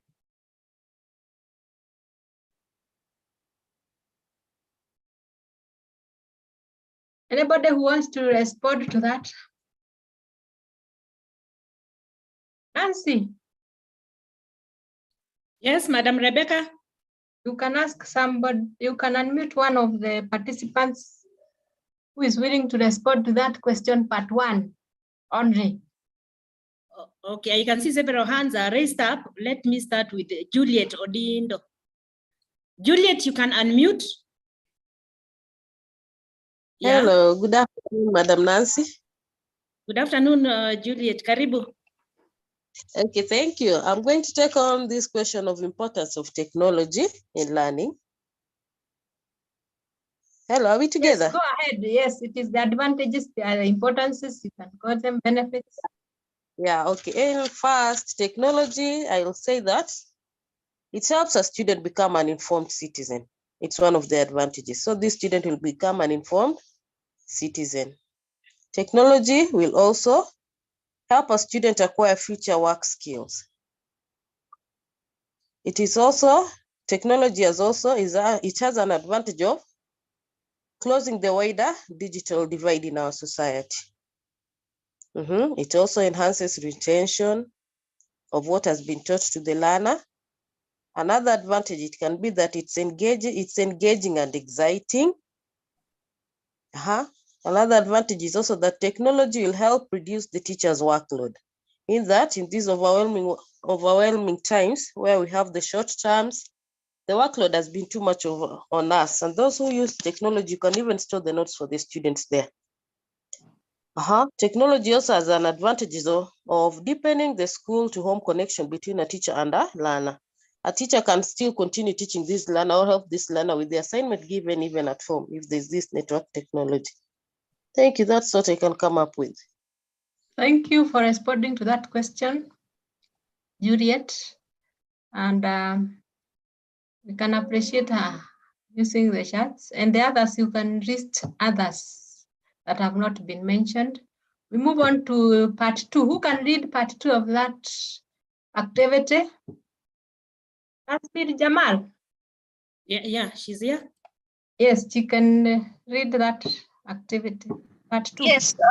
Yes, hello everybody. Can you hear me? Yes, we can. Yeah, the challenges we face with technology is in our country, we have a lot of fluctuations with power cuts. So that's one problem. And even if you can afford Wi-Fi, like for example, I've been having problems with Wi-Fi since yesterday. So, even that's another problem with technology. And when we want to deliver a lesson involving technology, because, they say that every third of a lesson, like I remember somebody asking that in 35 minutes, how do we use technology? And I remember learning in 2010, when I was doing my first degree in international education, we were trained that every third of a lesson should have involvement of technology. But the problem is that we should always have a backup system ready, that if something goes wrong with the technology, then we still have to carry on delivering our curriculum. Hello? Hello, we are listening. Yes, and then I remember that when I was working in another school and we were doing exams online because of COVID. So some students were online and some students were in class. So we teachers are monitoring both the aspects, which is very difficult. But then when we had problems with power cuts and Wi-Fi cuts, it was very difficult to monitor students online in synchrony with the students in the class for their exams. Now, technology would have a problem when we have problems in the sub-Saharan areas of Kenya, where the schools are really limited with all these facilities. So I personally feel technology is fantastic. It's the best way forward for global village, to involve our children into global village. But the problem is most of the Kenyan children are going to be missing out if we don't do something about power cuts and power facilitation and Wi-Fi facilitation, internet facilitation. Like I remember, for example, in areas like Tajikistan, Uzbekistan, there were colonies of Russians, and they colonized the people and they treated the people badly. But there's one thing they did good was up to the higher areas of the mountain, they had technology, and everybody were degree holders then. So I just hope that we have some breakthrough in our country where we can facilitate for the children, because Kenyans are known to be most gifted and talented people in whole of Africa. CBC is a very good curriculum. Now implementation of CBC with all the tools is going to be a question. Thank you. Thank you, Jamal, for that good presentation, explaining the challenges teachers are encountering. I think we can hear somebody else who is having a different view of the challenges, maybe a school that is in another different location. Nancy, you could unmute somebody else to talk about the challenges before we move to part 3. There are several. I could go to Geoffrey to balance the gender. Geoffrey Jesichi. Jesichi, yes. Hello, how are you? We are fine. Another challenge, apart from what my colleague has said, you find that we have challenges in skills. Sometimes in an institution, you find that maybe it's one person who is able to navigate through and get the required resource, maybe the downloading. We have, my colleague has just talked about connectivity to the network, the power failure. And sometimes, in most cases, like in the 35 minutes lesson, you find that there is too much that is required and the time is limited. So it may be a challenge to the teacher. To the learners, acquiring some of the gadgets could be a problem, maybe for extended work. as they may learn, they may get the education from the teachers there in class, but once they get out of the school, they may not get the gadgets so that they can do the extended work that is given. Thank you. Thank you, Geoffrey. Maybe Nancy, you could read a bit what is in the chats. I think others are responding there. There are so many challenges. Okay, we have the challenges. The equipment are a challenge, fear of the unknown, power fluctuation, unstable internet, inadequate technology skills, lack of technology devices, limited gadgets, poverty limits, the equitable acquiring of the teaching materials, the lack of power, connectivity. There's also time needed. Some teachers lack knowledge on ICT, that is the skill, and lack of capital, especially in remote areas. Network challenges, the gadgets are too expensive and lack of bundles, that is internet. So it's more or less the same, Rebecca, I believe so. You can proceed. Lack of experts, that is the skill. And students misuse it. Yeah. Okay. Thank you, Nancy, for taking us through that. And it is true that all those are some of the challenges that the teachers are experiencing. And we will be discussing on how we can overcome them. Even after this, it is good that we continue discussing.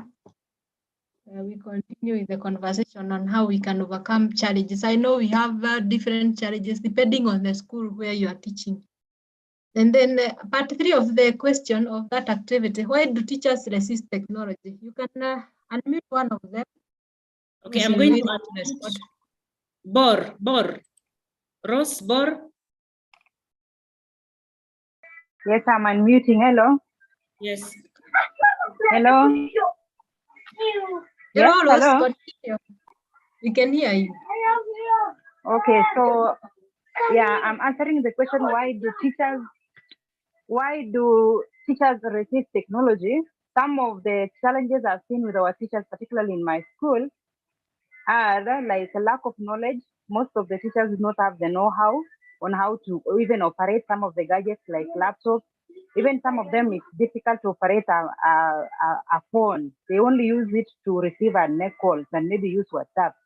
Number 2 is we do not have these gadgets in our schools, basically the hardware, the laptops maybe, but maybe for the phones for 2 teachers, but most of the teachers do not have. Number 3, it is expensive to use technology, particularly in terms of purchasing the bundles.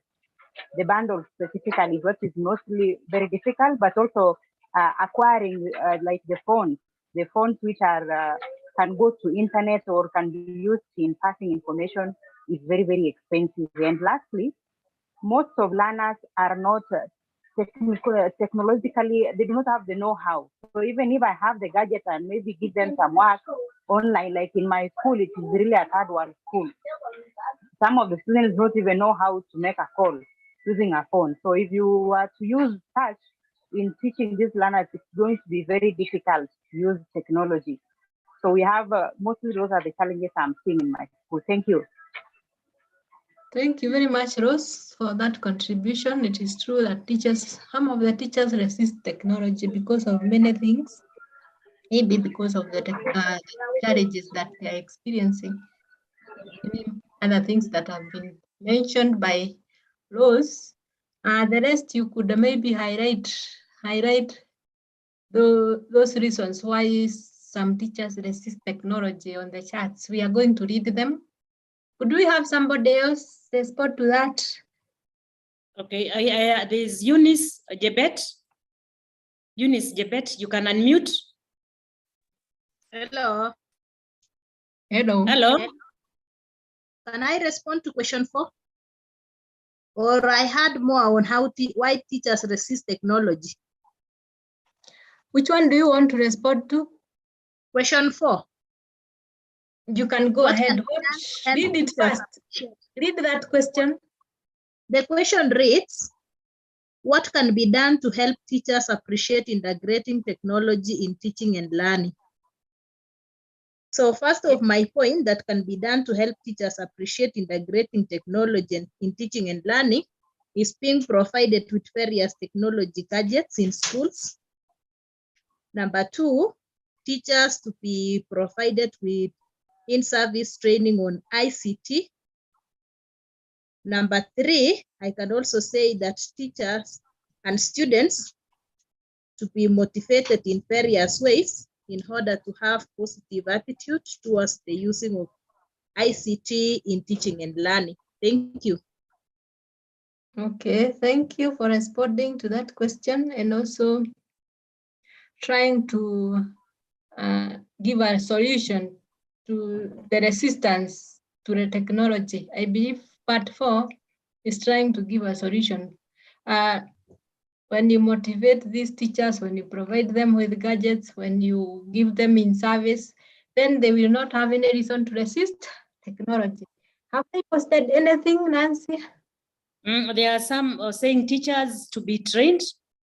That is, teachers need to be trained. And also, okay, there is the resistance due to lack of knowledge. That is technophobia, takes time. And also some believe it will take time in dragging, syllabus coverage. And also age. They are saying the age could also be another factor. Provision of bundles. Okay. So the solution one is saying the ministry to provide the gadgets, provide Wi-Fi, motivate teachers, provide Wi-Fi in schools, and training should be very slow and systematic. So you can proceed, Madam Rebecca. Okay, thank you for those contributions that you have made. So the government will try where it can, and also the education managers that are on board try to assist your teachers. You work with your boards of management. You see how you can mobilize resources so that you ensure that you have infrastructure in your schools regards technology. You also ensure that you have the technology devices in the school so that the teachers can have an easy time teaching using technology. So we are moving on where at this time I want us to look at TPACK framework. A TPACK framework. TPACK is a model that has been proposed that teachers and education managers can use to be able to incorporate technology in instructional design. And TPACK is a framework that identifies 3 types of knowledge that instructors need to combine.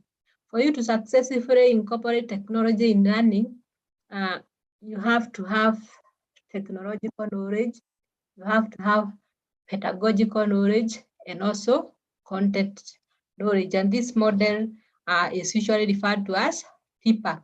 So the 3 of them have to interact so that you are able to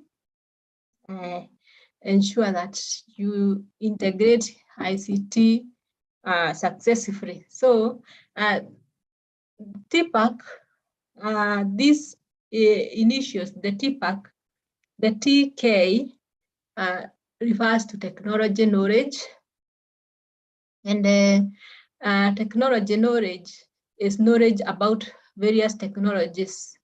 That is ranging from how technologies such as the internet, the games, digital videos, interactive whiteboard operates. So as teachers, as instructional readers, and we need to have this technology knowledge. Each one of us have to have some technology knowledge.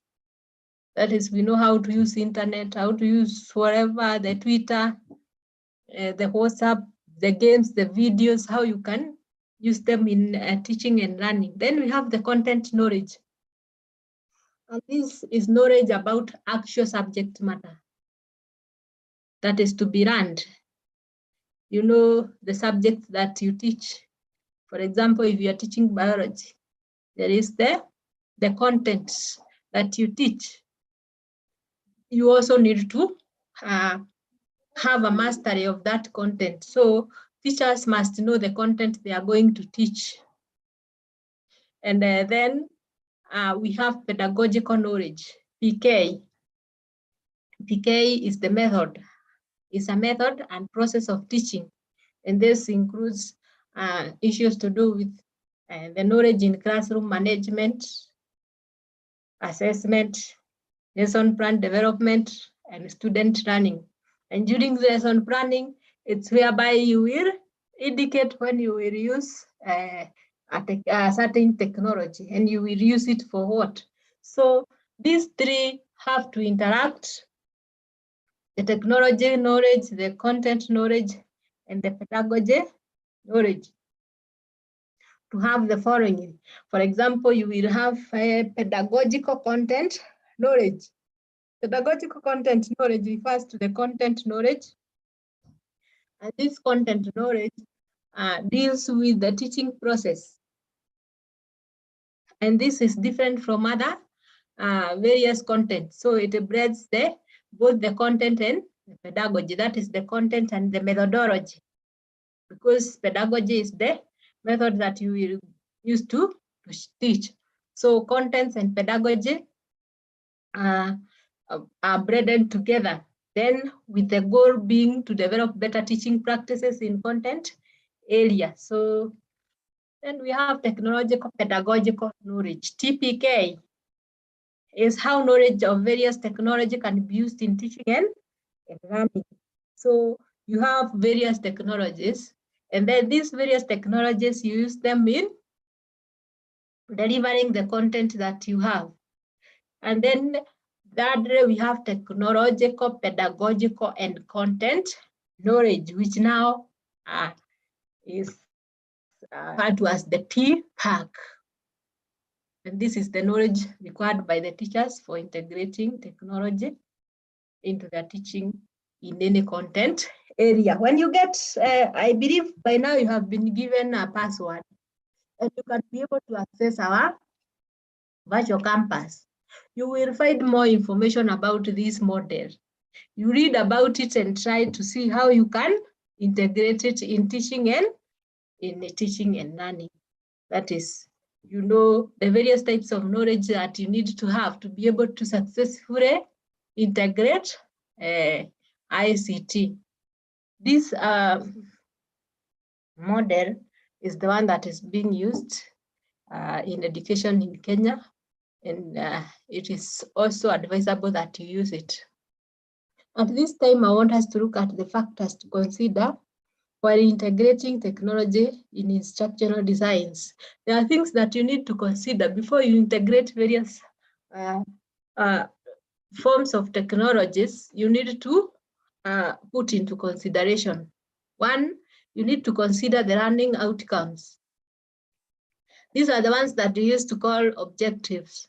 So you have to consider the learning outcomes that you want to achieve at the end of the lesson.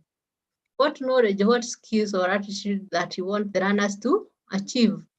So the technology should only be assisting you to achieve the objectives. That is the first factor that you should consider. The other factor that you should consider is age of the learner. We have, for example, those who are in primary, we have those who are in PP1, PP2. We have others who are in grade 1, grade 2, grade 3, up to the higher grades. So we find that the technology that you would use with the small kids is not the ones that you would use with the older kids. So it is good to use age-appropriate technology. Consider that when choosing the technology that you are going to use. Then you also consider access to technology. You just use what is available for use. You cannot use conferencing if you do not have the facilities. You are supposed to consider the access. If you have a laptop, then that is the one that you will use. You can't use a projector if you don't have it. Then, so it is good you consider the access. How will you access technology? Then you need to consider technology that is learner-centeredness. You consider whether the technology you are choosing is going to enhance collaboration. Is it going to enhance collaboration amongst the learners? Are they going to be able to talk to one another? As they talk to one another, it is improving communication. It is learner-centered, other than just a technology that will just be teacher-centered. So also, as you are using the technology, ensure that you involve the learners. Let them be involved even in the operation of the technology that you have. Let us not have the technology, but the computers and the laptops, and you're not allowing the learners to touch. Let them be the ones assisting you to for example, if you are projecting, let them assist you in putting up the projector, in putting up the laptop. You will realize that even things that you're not able to do, they will assist you do, and that you will be making it learner-centered. Then don't select then something that you are the only person who can be able to operate. Use a gadget or a technology that even the learners can be able to operate. When you explain to them, when you give them simple instructions, then they can be able to operate it. Also consider creativity and innovation of a particular technology. So the technology that you choose, it should allow creativity and also innovation in the learners. So ensure that you consider that. Again, safety of the learners. There is somebody who talked about safety when you are talking about what you would want to know. Safety of the learners. We find that as the learners use technology, their safety should be paramount. It is very important to ensure that they are safe. When the learners are using the technology, ensure that they are safe. You should ensure that they are safe online. If you have laptops, ensure that you have ensured that they are not able to access sites that are not beneficial to them. Some sites can be harmful to those learners. Let us ensure that they are blocked for the safety of the learners, and also ensure that even the gadgets that you are using, they are also safely used. They are not damaged by the learners as they use them. Ensure that you teach them before they start handling them on the safety of those gadgets. Then also another thing that you should consider is teacher competence. How the teacher uses the technology. You should consider whether the teacher is competent to use the technology to facilitate the learning. So if they are not, then ensure that they are in service. Just like one of the presenters has said, that teachers need to be in service so that they are able to use various technologies. And then assessment of learning. Then you should also consider what assessment tools will be used to find out whether the learning has taken place. This is by ensuring that you have objectives in the beginning, so that after they have used the technology, you assess whether they achieved the objectives. Then you should consider inclusiveness. Does the technology encourage inclusiveness for those learners with special needs? I know also, while teaching you people, I know there are some teachers and some instructional leaders with special needs. Is the method that I'm using inclusive? Sometimes I find myself asking you to whether you are seeing something in the screen, but we realize that there are some people who have visual impairment. Now, when you tell them to look at the screen and they are not able to see, then that could not be inclusive. Again, I could be explaining to you, and then we have someone with hearing impairment. That person will not benefit because they are not able to hear. So it is good, even as we we use the technology, we ensure that the technology is inclusive. If we have such learners in our schools, we ensure that they are taken care of, so that we move on together. So I don't know whether there is anybody with an input about the factors to consider. Anything that I might have left out, Nancy, you could check in the chats what they are saying. Okay, there isn't anything. Okay, the factors. We can proceed. Okay. So approaches to use to support technology in learning. One of the approaches that we can use is problem-based learning. A problem-based learning, or PBL, is whereby we use technology to create conditions that are similar to real life. And also by doing this, we encourage the learners to gain new knowledge skills by repeating the practices and even solving authentic problems. So problem-based learning is one approach we use to support technology use in learning. The other one is inquiry-based learning. And inquiry-based learning, this one encourages the learners to actively explore materials. They explore using technology, they ask questions, discuss possible solutions, and even carry out modeling in the real life process by also examining issues, and they look for answers, inquiry-based learning. Then we have project-based learning, whereby we engage our learners into particular, giving them projects. And as they carry out the projects, they learn from those projects. So maybe I have seen some people's hands are up, maybe they want to contribute. Edith Arufara, when did you raise your hand? Maybe you could say something and maybe add.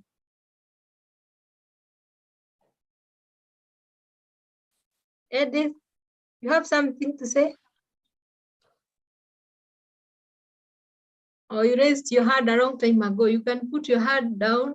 Monica.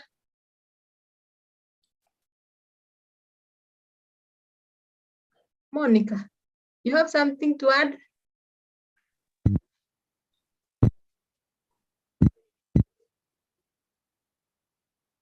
Edith Alfara is trying to unmute.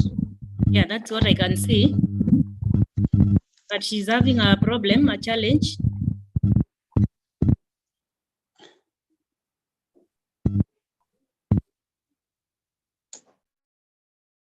Okay, you can proceed. Okay. So there is an activity here.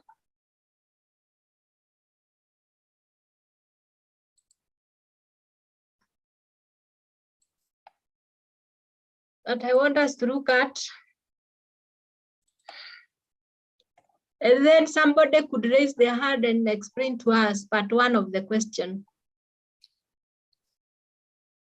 Anybody who can read for us the question, part one? Nancy, you could check because I am not seeing. Esther Maina is raising her hand. I've unmuted her, she can talk. Yes, I just had a question. Yes. Discuss the pedagogical approaches that a teacher can use in each of the scenarios given above. Mm-hmm. Who can respond? Discuss the pedagogical approaches that a teacher can use in each of the scenarios given above. I can unmute Wadituni. Who is she? She's gone. Or Esther Maina? Esther Maina has just read the question. Okay, fine. A Bishop, or Bishop Rose, you can unmute. Yes. In the first picture, I think the approach that can be used can be problem-based learning, where they are using not problem, but inquiry-based learning. They can use that approach to look at whatever it is that the teacher has presented on the laptop, and then they ask questions concerning that. Thank you. Thank you for that. What okay, about part, the second picture? Rosbor? Hello. Yes. I think of the last picture where the students are wearing the red, I was thinking that one they can use the approach project-based learning, where a teacher can show the students, then they can come up with a complex project which the learners can do after. Thank you. Thank you for that observation. That is very good. How about the center one? Ondoro can unmute. Lifasi Ondoro. Okay, think problem-based method. The second one, and the third one is the project-based. The center one you have said is what? Problem-based learning approach. Okay. Yes. That is good attempt. Anybody with a different opinion? There's Eric Coril. There's Faith who is asking where is the picture. I hope you don't have a visual issue because I've displayed that in the screen. Yes, you have given somebody, Nancy. Yeah, I've given Eric Coril. To do part 2, Amma has a different opinion. Part 2. Okay, part 2.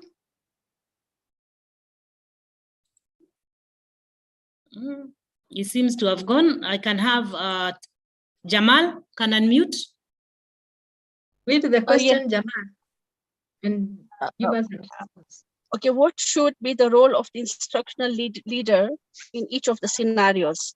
Now, basically, it's all based on facilitation of the learning process, and we can see that all the students in all the pictures are engaged, and guide them at the same time in case they're lost, and pose them inquiry questions and the questions based on higher order of thinking skills. The second one also seems to me like they are working on summative assessment. And the last one is very interesting because I thought they were building a robot, and that's working out with creativity and innovation. So that they're working very collaboratively, and they're very excited with what they're doing. So it's just important that we facilitate, let them think for themselves, and also at the same time pose questions each time. For the first picture and the last picture, we should pose questions as they are working on their inquiry skills. But the second one, the teacher can just, if they're working on a project, the teacher can just go around and make sure they're doing the right thing, because sometimes students have a tendency to go on other sites than what they're supposed to do in the classroom. And also if they're doing it correctly, and if it's an exam, then the teacher would be invigilating, because I see the teacher standing in the corner on the right-hand side. Is that okay? Thank you, Jamal, for that contribution. Thank you. And it is true, that explanation that you have given. I can see also people are responding on the chat, the third project-based learning. And then the teacher is acting as the facilitator. Philemon Ochieng, are you still on board? Nancy, could you look for him? It is good we give him a chance. I've unmuted him. Yes. Okay, thank you, host Nancy. In my opinion, when I look at these 3 pictures, I can see that in the first picture, it is more or less group learning. It's like group work because we're being asked to discuss the pedagogical approaches that a teacher can use in each scenario given above. So in the first scenario, you can use group work so that you give groups the devices and they use together and they learn together. In the second picture, I can see individualized learning. Each student has a device and they're as such accessing it individually. And then the third picture, I can see teacher-led or teacher-assisted or aided learning. So these are different ways in which you can be able to utilize instructional technology to aid teaching and learning. Group work, individualized, and teacher-aided. Thank you. Thank you for that, Philemon. Yes. Rebecca, proceed. Okay, thank you very much, Philemon. I knew you had a different perspective, and it is true that when you look at the pedagogical approach, it is the methodology that is being used. You can see those learners are together, they are working together in group. Then the middle one, you can see each one has a desktop. They are working on, for example, a problem that they have been given. And then the third one, you can see a teacher is assisting them, teacher-assisted approach. So I think that is a good view. Thank you for those comments. And then comment on the technology that is in use in each of the scenarios. Can somebody comment? Chitai, Teresa. I've unmuted Karedi, Rachel. Oh, okay. Rachel. Hello. Hello. Yes, I want to comment on the technology that is in use in each of the scenarios. And I identify that there is the computers that have been used, the laptops, but also the desktops. I'm also seeing the materials that the teacher has provided to the learners. And I want to assume that there must be the visual and the audio technology that is also in place to make that learning possible. I also wanted to comment on the role of the teacher in this. And I am seeing that the teacher in the first picture must have provided the materials for the learners and then has given them a chance to explore and to discover by themselves.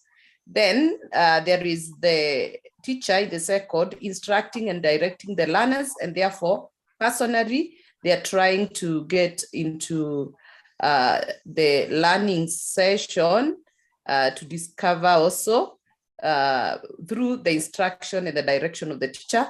And there is also the facilitation that the teacher is giving in the third picture, where he also guides the learners and they're able to do the project by themselves. Thank you. Thank you very much for that contribution, Rachel. And you have really highlighted on the technology that is being used in each one of them. Anyone with another, something that she forgot? Tasmin Jamar has raised the hand. We also have Evelyn. Yes, Evelyn, give one person. Evelyn, you can unmute. Okay, she's not there. Lucy Sarage. Yeah. Lucy.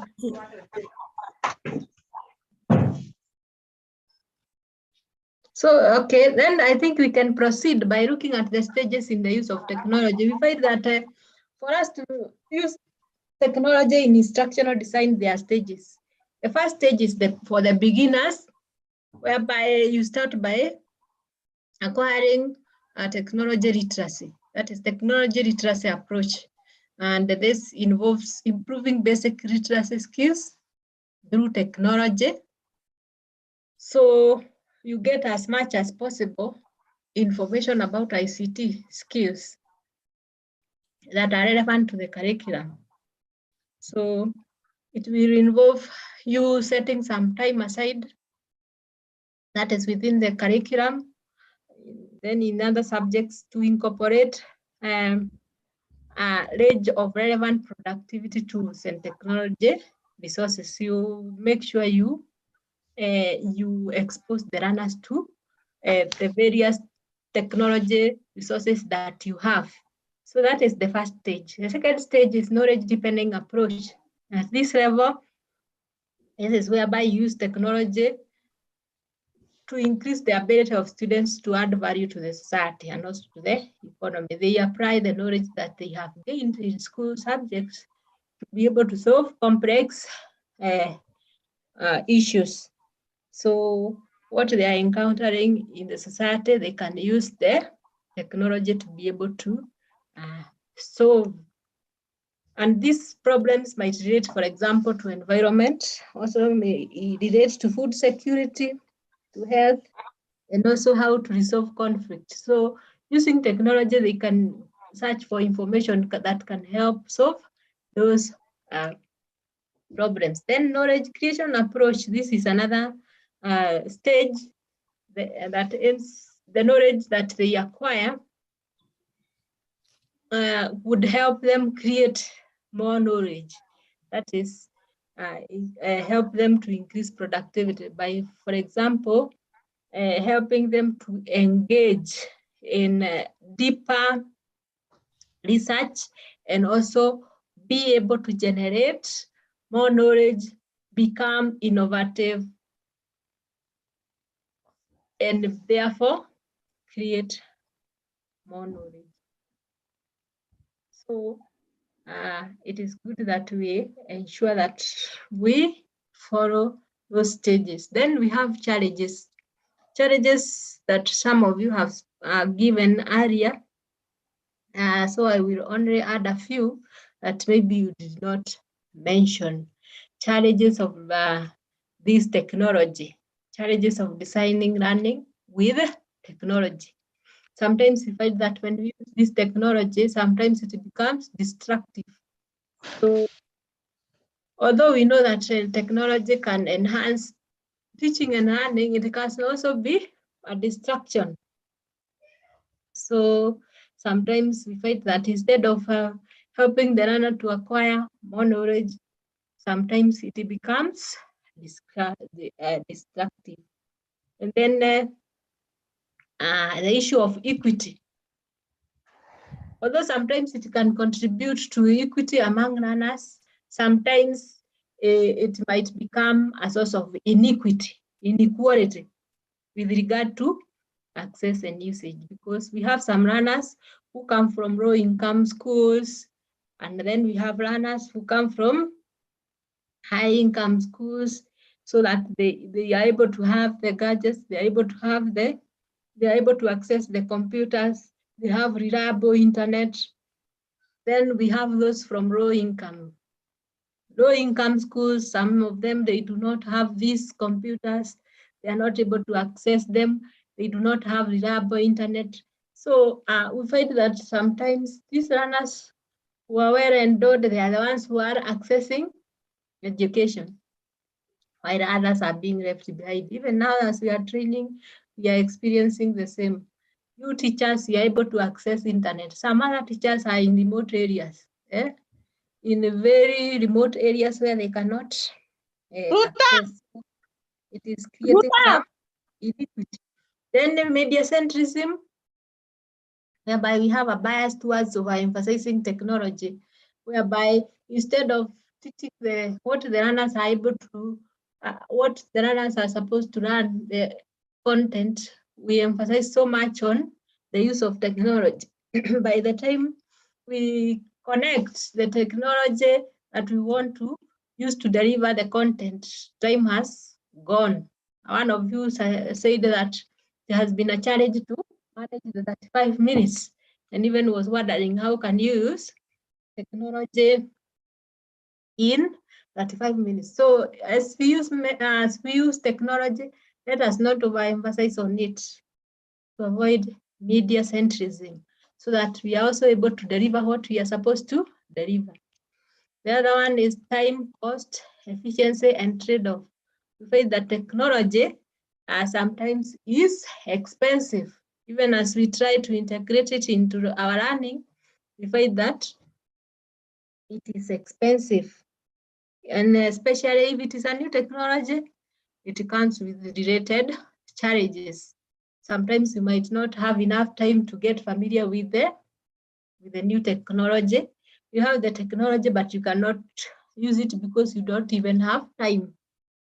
Sometimes you are unsure of what can be achieved with that technology. You don't know how you will use it. Then again, there is no training in pedagogy. There is no training in strategies. So some teachers are not well in service. They cannot handle those technologies. Then uncertainties in assessing and evaluating the learning that has been gained using technology. After they have used that technology, sometimes it is hard to assess whether they have acquired anything during that time when they were using technology. Then the issue around managing behavior and also managing the classroom. So sometimes when they are using the gadgets, sometimes you find it becomes a challenge to manage their behaviors and even to control the classroom. And then demand on meeting specific learning objectives. We have specific learning objectives that we need. We find that sometimes the technology may not fit to be able to meet those objectives. I want us to look at this activity. As we come to the end, activity number 5. Somebody could read the question for us as we attempt to respond to it. Wathituni, I can see many hands up. Nancy, you can unmute any. Okay, I've unmuted Wadituni. Thank you so much, madam. Okay, let me read.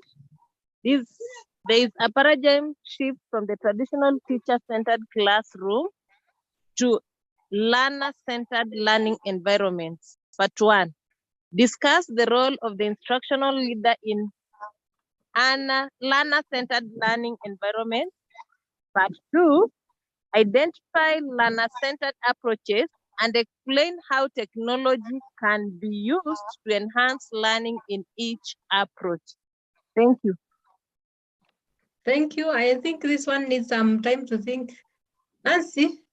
Yes? We take them to the groups, they come back and report, then we close. Okay, fine. For 10 minutes. Let's see.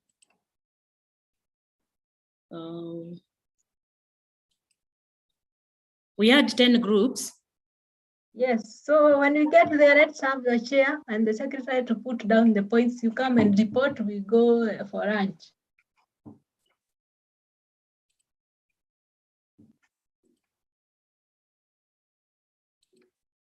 Okay, they can proceed.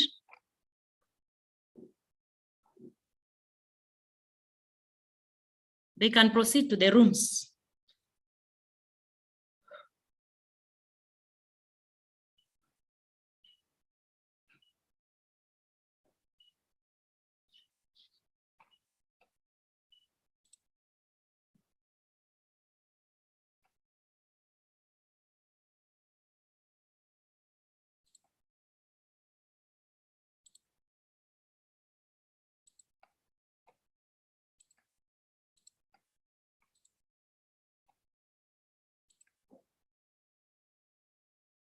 Once in the room, you unmute and you start the discussion.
So welcome back to the plenary. Let's have the secretaries raise their hands. We do this very fast.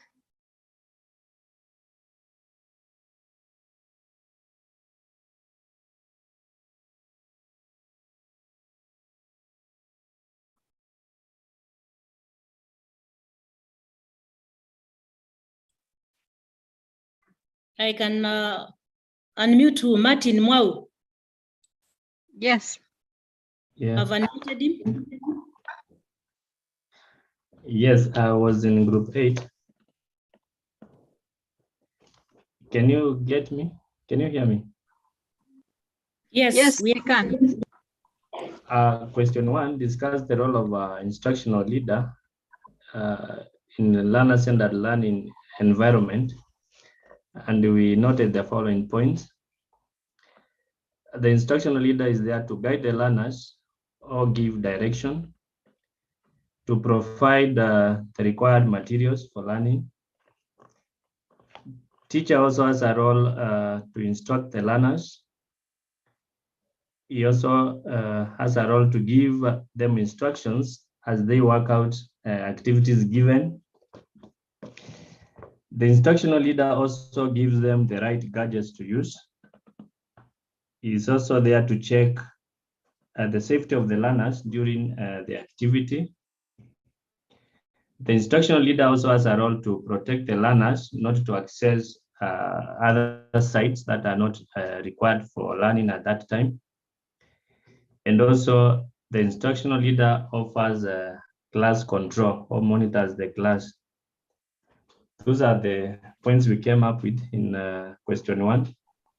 Question 2, we identify learner-centered approaches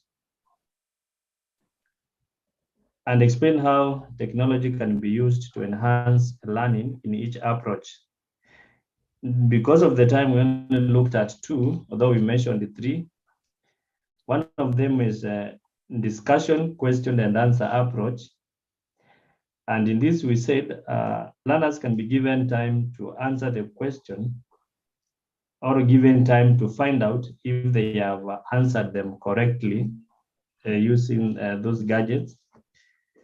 Then another approach is observation.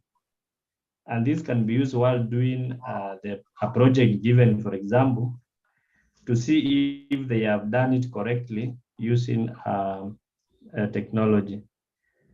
Then discovery and inquiry, we didn't say something on it because of the time. Thank you. Okay, thank you, Martin. Okay, thank you for that presentation. Let's appreciate Martin and the group. Then we give another person. I'm giving Marietta Kirui. She has not spoken. Marietta can unmute.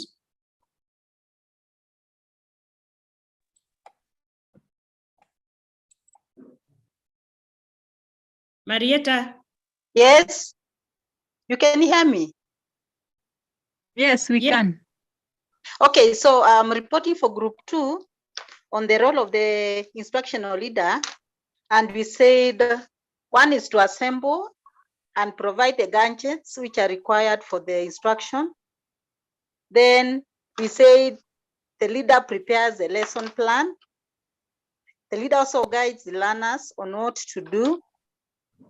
And he should ensure safety of the learner during the handling of the gadgets. We also said the leader should provide and nurture the innovative learning experience. The leader should also identify the proper pedagogy during the instruction, and also he should direct the learners during the learning process and motivate them during the learning. That is what we had for question 1, and we could not make to answer question 2. Thank you. Thank you, Marietta. We can have Janet Sambu. Janet, you can unmute. Good afternoon. Good afternoon. we looked at the roles of the instructional leader in our group. One of them was giving out clear objectives for the lesson. The second one was generally facilitation. The other one is to provide the resources, the gadgets, and to ensure that they are in good use. Another one was to make sure that the environment is conducive for learning. Then we looked at identifying learner-centered approaches and how technology can be used. One of them was group work. You give an assignment, they discuss, and they later come out with findings. Another one was project. You give a project and the learners to go and work on the project and later to give their findings after completion. Another one was problem-based learning, where individuals or even the whole class can be given an activity where they do it. One, for example, cooking, you can give an activity on cooking. Another one was fieldwork where they can go out and take screenshots in a fieldwork activity, and then they later come and share in class. I think that is all that we looked at in our group. Thank you. Okay, thank you for that, Janet Sambu. Madam Rebecca, and proceed. Okay, thank you, Janet, for that contribution. And I believe everyone has gotten something from those presentations. In fact, we are learning from one another. It has been quite a good day. I have had a good experience with this group.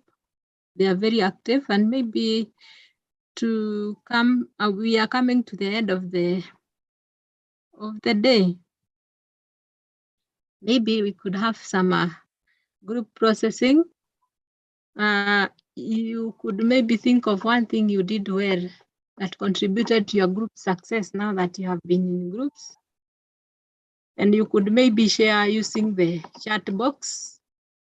You can also mention one thing that you have learned and one thing that maybe you contributed to the group. I know many of you have been very active, and that is very encouraging. Then there is a reflection here that you will get into the virtual campus. This is the one that will be marked. You get into the virtual campus, you log in, and what we have learned since morning up to this afternoon about technology design, you just summarize. That section will give you 5 marks. Then what I'm still wondering about this technology design, you also say something about it. What you need to learn more about this technology design, you explain. Not a very long write-up, because every part is just 5 marks. That is how you will be assessed in this. So there will not be an exam that you will be required to sit for. In every session after you have been taught, ensure that you do the reflection and you upload for marking. Maybe you can do that as soon as possible before the school open, so that you don't have to see that you have a lot of work. Do it now when you are free. Then after we break for lunch, we will not come back. And before Nancy gives one of you a chance to pray for us, there is an extended activity which you are going to carry home. This extended activity, would copy it and paste it in your chats. Let me do that right away, so that before you leave, you can have a look at it. And then in the afternoon, because we are supposed to continue up to 4, you just get some time and do it. You do that extended activity, but the activity, you will post it on your walls, because it is to show that you have been attending. You realize that there are marks for attendance. So ensure that you attempt that. I've posted it on the charts. Read it and do it. Nancy, you could give somebody a chance to pray for us before we leave. Okay. Can we give an applause to our facilitator, Madam Rebecca? Let's give her flowers. We share with flowers, starts. You go to the reactions and put something for her. Yes, I can see they are coming several. Madam Rebecca, you can see your class, what they are doing. They have appreciated your work. There you are. Thank you so much. Thank you so much. Others, for those who have not filled in the registration form, please ensure that you do that because that is very important at the end of it all. So we are going to have a volunteer pray for us. We can have Mercy Ogechi. Can you pray for us? And then at the end of it, we are going to have some snapshot for day 3. So where you'll be required to open your videos and then we get the snapshots as evidence that you've attended this training session. Mercy, I can unmute you. You pray for the group. We've come to the end. Yes. Thank you very much, and thank you so much, members. Can we have time to pray? Our kind and gracious Master, we thank you, we honor you, we glorify your name. We began with you, and this fight to you, it's Ebenezer. We humbly, my Father, Lord, now want to dedicate every one of the participants, King of Glory, unto your able hands, even as they travel, even as they do every other activity. Help us, O Lord, that we will be able to put down every assignment done so that it will be well with it all. We honor you, our Father. We worship you. For this we pray in Jesus' mighty name. Amen. Amen. Amen. Hallelujah. Madam, Amen. you can stop sharing and then they open their videos. Okay. Yeah. We get a full screen. So after this, I will open for you, you chat. Okay. Ready to go? Where is Lillian? Gilbert Wasike. Take note. Tomorrow you rename. So I'm starting. I will tell you Quisha at the end of it all.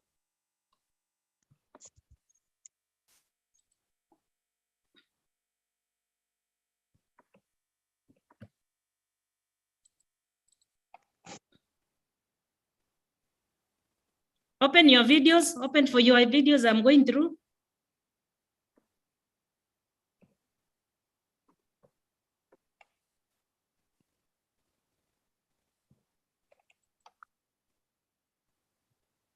Some are asking what will happen. This is evidence that you've attended the training. Yes. Anacheka? It's Mercy. It's who? That is Mercy. Okay, fine. Yeah.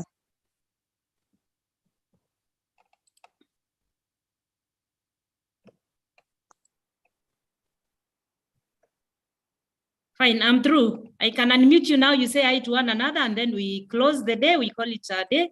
Otherwise, thank you so much and have a good afternoon.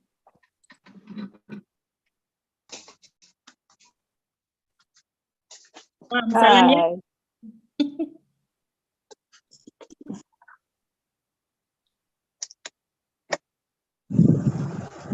Hi. Hi, Mercy. Hi. Hi.